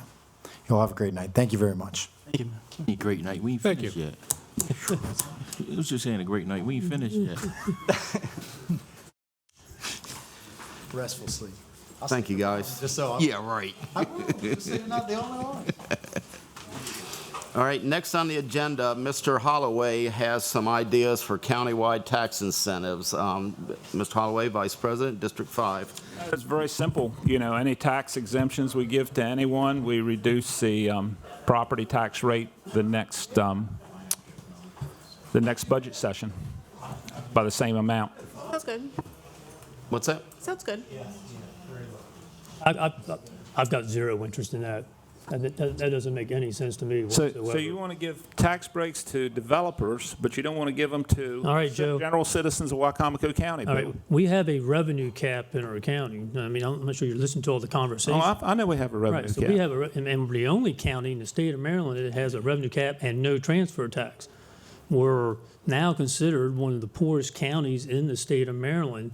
So we can't just blanket say we're just going to, decrease our revenue across the board. You're just blanketing, saying you're going to give. No, we're not blanketing, Joe. We're give away taxes to very developers. specific bill. What we just spent the last hour talking about is a very narrow, specific bill that provides incentive that increases our revenue.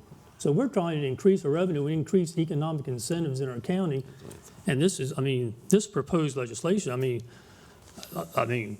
I'm trying to reserve myself, to describe it, but I can use a lot of terms. Don't reserve yourself. We're in a session. Turn loose, man. Come on, Bill. Let's hear it. I'll throw them out there. It's reckless.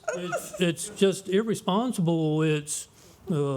I could say the same thing about the Horizon project, but I reserve myself. Okay. Right. Mr. Cannon has a comment. I really feel as if this legislation just came forward simply just to, poke an argument against Ross. I don't know if it was really well thought out as far as legitimately. Joe, if you really wanted to do this, this is something you should have done 2 or 3 months ago when we voted on the budget, because at that time was when we decided on the property tax rate.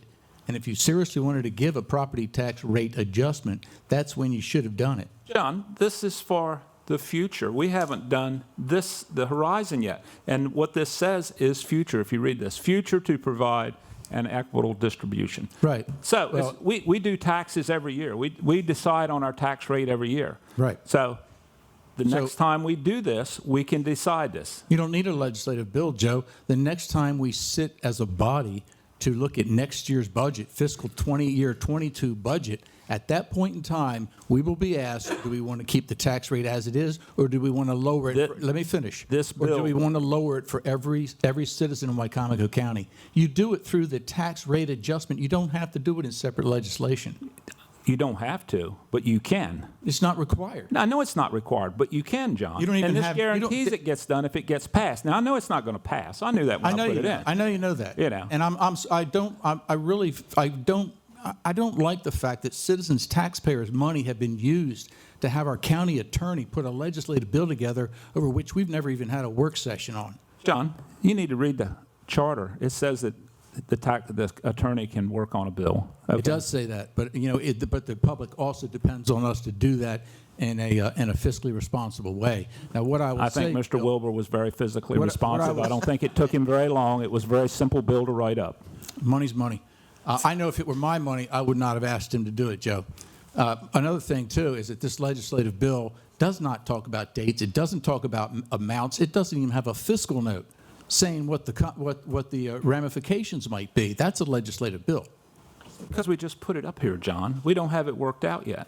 Okay? Draft. It's a draft. Right. This is a work session. It's a work See that session. big D-R-A-F-T It's a in work front of it? session. I've stated my position. I don't see how it's possible. This is a work session, so the intent was We to can sit discuss here it. and talk about all evening, spend 2 hours about giving tax abatements to developers. And when somebody puts something up here to lower taxes for the citizens of Wicomico County, it's suddenly, I've done something wrong. Joe, this is what you do with taxes. You should have done it 3 months ago if you really wanted to do this. John, it's for the next budget, And you not can the last do it budget. the next budget. It won't be that long before And we get then the you would have next said I should have done it 3 months sooner then. And I'll tell you this, Mr. Holloway also talks to a lot of the firefighters when we attend the Firemen's Association meetings every month, and they are looking for a tax incentive. So I think this could be part of that discussion, not that that will pass, but we do need to consider recruiting and retaining our volunteer firefighters, so that could be part of this. Right, that's a completely different subject. Larry and I agree with you 100%. Right, and that's why we're talking about it's a work session. That's not what this, this has nothing to do with workforce Well, it's development. part of our goals that we can move on to. Is there any more discussion on this? No. No. Any more discussion? All right. I think Mr. Holloway made his point. Okay. Moving on. This is something that Mr. McCain brought up, and I think it's a great idea. Well, first we're going to move to a letter of support for a parent's place of Maryland. Ms. Ackley. I always tend to break the excitement up here. You do. So Parents Place of Maryland, the mission is to empower families as advocates and partners in improving education and health outcomes for children with disabilities and special health care needs. The specific grant that they're seeking the letter of support for focuses on engaging families specifically in the rural areas of Wicomico County. in their children's education, mental health, and future economic needs. They propose to do this in Wicomico County by providing parents and children training one-on-one virtually. They also do it in group areas. So there's been a recommendation or a request to do a letter of support for this organization. How does the body feel? Where's this organization from? Their office is in Baltimore County. So how's that benefiting Wicomico? They have satellite offices throughout the state. Again, how's this going to benefit our Wicomico County students? Because their satellite office here in Wicomico County will be focusing on Wicomico County. Where is the satellite office? Their satellite office is, I'll have to ask them. I don't know. I'm not really sure where. I think it's somewhere in the city. Are they involved in our school system now? Are they involved in our school system? Yeah. No. So how's our school kids going to get involved, get to take part of this when this program is on the Western Shore? So we're The supporting. program's not on the Western Shore. It's in Wicomico County. So we're going to support a program that's not even in our county. No, the program's in Wicomico County. But the place is in Glen Burnie. But they have staff in Wicomico County that's going to do the program. You don't even know where the place is. Do you want the address? It would be nice to know. We never heard of this place. If we're going to do a letter of endorsement for something we never heard of, and it's based in Glen Burnie, Maryland. There's the address right there, aren't it? You want the Glen Burnie, Maryland. Okay. It's not Wicomico County. The grant is specifically to Wicomico County. That's how they have the grant written, is to serve Wicomico County. I don't see it. But if that were the case, I'd like to see that Yeah, I'd like before I to see make a it. decision on that. Especially them being in Glen Burnie, Maryland. Is there a deadline for this letter of support? You know, I think It's July 19th, Yeah. or 16th, I think. What was that? July 6th, 10 days from now. So we will have, no, we won't. I think have the another- city's writing one for them anyway, so it's fine. And Ms. Ackley, you could write one, couldn't you? Yeah, I can write it myself too. Yeah. Yeah, So, Are you okay with that? I'm completely fine with that.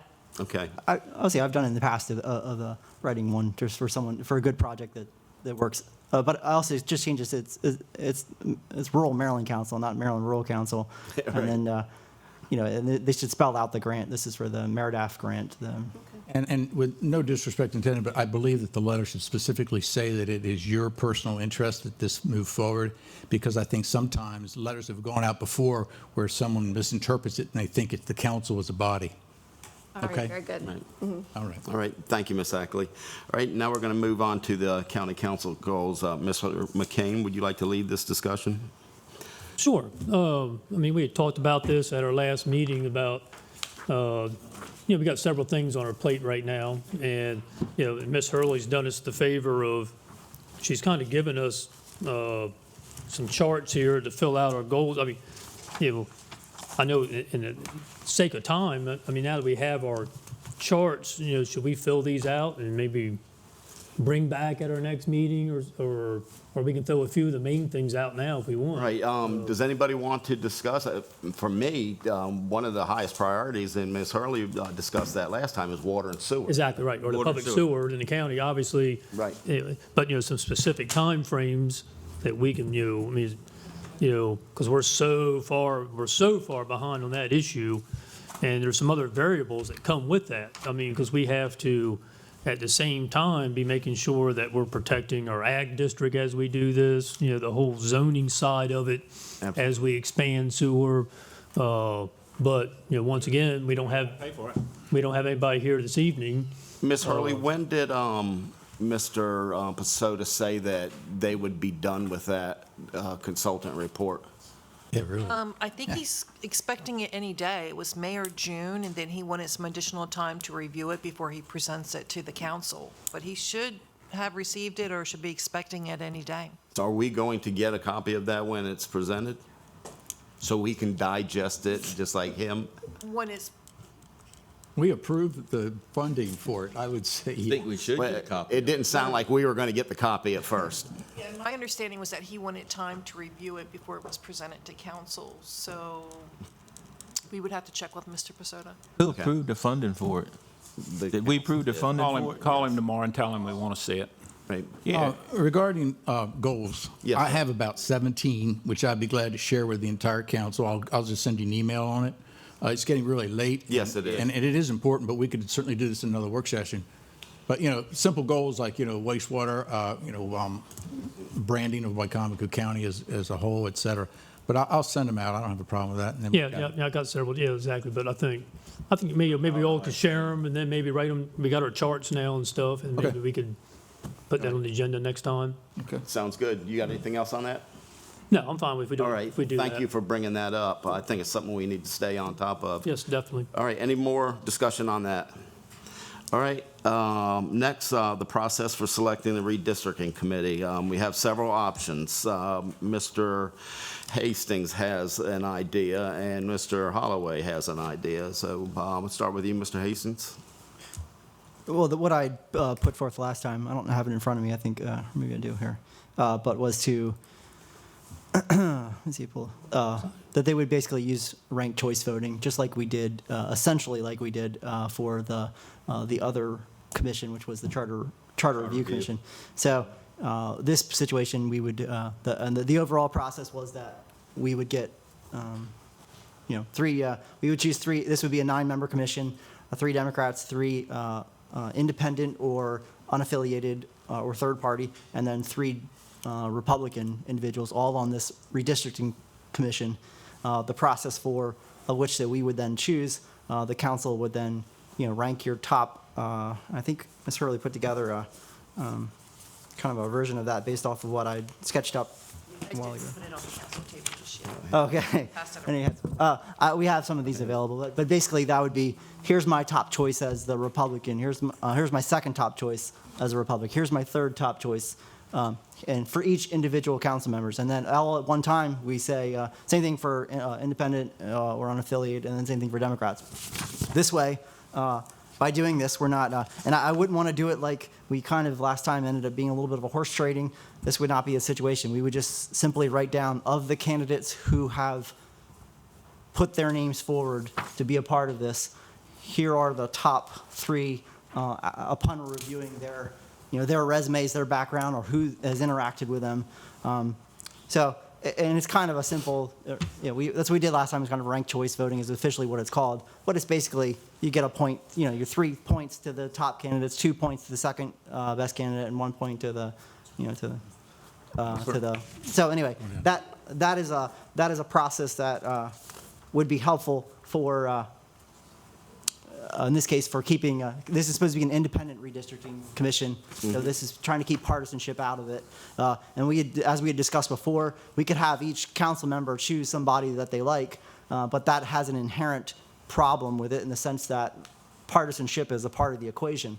What we are trying to do is take partisanship out of the equation for there to be an independent redistricting commission. So in this case, if that were Democrat or Republican, that would be, if we have 4-3 right now, Republican and Democrat. As I stated before, if we went along with registered voters and put together a 9-member commission, there are more registered Democrats in the county than there are Republicans. So let's take partisanship completely out of the process, and let's just go off of asking the public, which is what we did. We asked the public to put forth their names and to be able to submit a resume and a brief piece, and then to be able to say, okay, and then to state their party affiliation, which Ms. Hurley did go back and actually double check for what they are actually, what their party affiliation is. So. And Mr. Hastings, this is essentially what the governor did. Yeah, this is based, and I sketched this up after hearing not only seeing what the governor's office put together, which is a 9-member commission plus 6 other independents for the statewide. This is specifically put off of that. So I would love for Wicomico County to have an independent redistricting commission, something that we can all feel proud of, that we've taken partisanship out of the equation, and that we have 3. By the way, the ranked choice system, that is intentionally so we do not get a crazy person on the left or the right. We want people that we can all agree on. That's why there's a ranking or a point system. So it's really not that complicated, and we literally just put your top 3 names in each category and just tally up the numbers. Whoever the top numbers, there are choices. Josh, you weren't here for the last redistricting committee. I mean, you keep saying we did that way the last time. We didn't do that way the last time. We each council member chose people, And That's what I meant to say. To be clear, that's what I meant. Each council member chose people, and that system is inherently flawed. What's wrong with it? As I said, that is inherently flawed because there is a partisanship component to it. We have Josh, an there's unequal number. three Democrats and 4 Republicans. Are you saying that our system is flawed because of that? That's correct. So our system's flawed because we have 3 Democrats and 4 Republicans. You cannot. That automatically has an advantage to one party over the other. I'm talking saying about take who's advantage. I'm talking out about of it. who's on the council. I'm talking about who's on the council. I'm saying an independent system. What does that look like? Yeah, but I think what Mr. Hastings is trying to say is he's trying to take, someone appointing somebody who's, has some kind of bias, or even if one of us as a council member, we have a bias, so we appoint someone to represent our bias. He's trying to come up with a system that, is equitable for everyone. So. And I don't want to take credit for it. This is based off of a Republican governor who put forth to the Democratic legislature. This is the process, and this is what they hoped that all counties would go forward to do. Two of the past Republicans picked Democrats. I just noticed that. I mean, we don't have any unaffiliated on here, and I remember that comment you made about not having a bunch of old gray-headed men on a committee a few weeks ago or months ago, and I took great offense to that, being I'm an old gray-headed guy. But our last system, the last time we chose, it wasn't flawed. And I don't know why you're saying it's flawed now. The people of Wicomico County elected, if there was 4 Democrats up here and 3 Republicans, I'd be saying the same thing. I don't think you would. I really don't. Well, you don't know that. I think I'm telling you what I think this system that we have in place should be specifically take partisanship out of the process. So that's what we've drawn up. So I think that's what we should be looking at. What system is going to give us the best, most impartial results? And us individually appointing people we like is not exactly a fair process. Josh, I'm just wondering, and I get what you're doing, and I'm not opposed to the ranked choice voting, but mathematically, is this going to work with only 7 people voting and, 13 candidates? I don't know if that equation is going to work. You typically need more people voting than candidates. And we have more candidates than we have people voting. That really doesn't matter. Yeah. You're just ranking them, so. Your top 3 out of that. You're just picking your top 3. Okay. At the end of the day, so it really doesn't matter how many. You're just ranking your people, your top people. So, but are we going to be able to, with ranking them, are we going to be able to agree on the 3 that we need? I'm just thinking Point system. mathematically. Yeah, they'll have the highest points. Whoever has highest points is going to get it. So what if they're all tied? I think there's another sheet for it. That's that says page 2, tie. which Tie is- vote. They got another sheet that says tie vote. And then you just put a higher point value and it just kind of eliminates that. All right. Well, I'll make this comment, Mr. Hastings. You said the way it was done before, where each council person appointed somebody, and you based it on party affiliation. I do want to point out that the citizens of Wicomico County voted for each and every one of us on here, so I wouldn't say that was flawed. And when I appointed or made recommendations for the Charter Review Committee, the names that I moved forward, I have no idea what their party was. I thought they were good people that would do a good job, so I moved their name forward. Now I wouldn't seek out somebody based on party affiliation. I would seek out somebody who I thought was the best person for this job. And Josh, if you would look back to the last redistricting committee list, there were 6 Republicans and 1 Democrat on the council, but 3 Democrats got chosen and 4 Republicans got chosen. So to say that was flawed, I think you're speaking out of turn. I don't think he's saying that the committee itself is flawed, but he's saying what they're going to do is going to be flawed. It's a possibility that they can take that because it did happen. Because in my district where I live at, this district committee took my street right out of District 1 and put me against you. So, but they rectified that. Yeah, because another Democrat saw it and saw what they had done because they knew I was going to run and they took me out. How did they know that 2 years prior? They knew. Because I was here. I didn't know I was going to run. Were they supposed to do that? Yeah, so simply put, I'm just trying to say what is the most fair. It takes that out of it. It takes it take that process or that thought out of there. Yeah, I just want to have a fair process. That's all. I took the time to sketch it up because I thought it'd be helpful, and I do appreciate the concerns, and I think everybody will make good decisions. But I want to try and pull my intentional part of that. I want to pull out anyone who's going to be hyper partisan because we don't need those folks on a committee like this. We just need them to look at facts and look at data, and I think this process will help us get that. So I appreciate it. Thank you. I appreciate the work you've done on that too. Personally, I can go either way, but I do like the way we did it before, where each council member picked their own representative. I'm looking at the one last time. Stevie Prettyman chose Stacey Wisner. Stevie's a Republican and Stacey Wisner's a Democrat. So I think some of these Republicans didn't care what the party was. You want, can we just vote on it? We got two choices. I think you guys are missing the point of what Josh is trying to do. Oh, no, I didn't miss the point. Get it. Yeah. I understood what he said. Any more comments? All right, what are we going to do? We have two options on the table. Go with what we did before or go with the ranked choice? I vote We go with what we did before. I vote go with ranked choice. Ranked choice. Ranked choice is fine. I'm concerned about ranked choice. I think it may be, I'm not quite sure of the balance of the Republicans, Democrats, and independent voters in Wicomico County. I'm not so sure it should be so evenly weighted. Right now, I would do individual choice as we did before. What are you going to vote on? As we did before. As we did before? Yeah. I did too. I'm fine with that. I'm fine. That's fine too. You're fine with Yeah, what? with as how we did it before. That's fine. I do, listen, I really think this is important You to know be able what? to. We're in the middle of a work session. You've done that twice to me now. It's very inappropriate to stand up and start laughing. You were just standing up and pointing at me and laughing. Mr. President. Okay, all right, no more discussion like that. Ms. Harley? At this point, I don't think we have three independents or third parties that have applied, so I'm not sure how that's going to factor in. So that wouldn't work with the ranked choice anyway? Well- I'm not continuing to hear with this. Well, don't look over there. Mr. President. Yeah, Mr. Hastings. What my hope was that we would, so what we'd found out through this process was that we had one individual who thought they were a third party or unaffiliated who applied, who was not.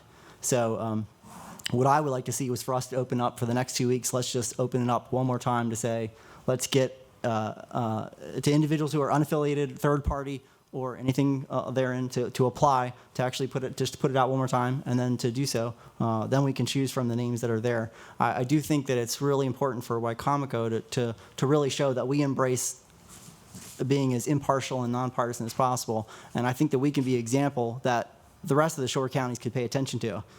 So I think that this process, as I put together, is actually really helpful, and I'm not saying that this should be a majority, one party or another. I'm saying let's just make it a simple process with individuals who let's take partisanship out of this as much as humanly possible. And I think, and I agree with you. so I say that again. I do implore that each of you think about that and that we move in that direction. Are there some names that you're concerned with? No, I just want to get individuals who want to be a part of it. Ms. Harley, how many names do we have? We have a total of 18 applicants. We had 5 Republicans, 11 Democrats, and 2 independents, unaffiliated or third-party category. We're taking a consensus. Yes, we have. Right. So we're can done. we go with the 18 names and just vote on them? Are you okay with that, Mr. Fine. Cannon?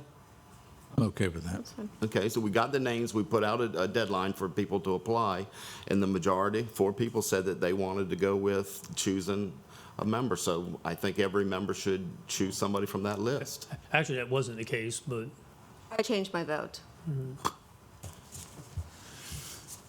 Did you say you are changing your vote? No, I said I She did. changed it to, Did you do the consensus vote? yes. Mr. Cannon picked the way we did it before. Mr. Hastings picked the ranked choice. Ms. Hastings, Ms. Ackley originally, but there's a distraction out there and over here, so I'm trying to focus. Ms. Ackley originally said ranked choice, but then changed her mind. I voted for the way we did it for. Mr. Holloway voted for the way we did it for. Mr. Davis and Mr. McCain voted for ranked choice, so it was 4-3. In favor of, What's that? in favor of, I didn't know. in favor of. Did it before. Right, that's, the way we did it before. that's Yeah, what we're just for the doing. And we're record, going to so you know. choose from the 18 names. So with that said,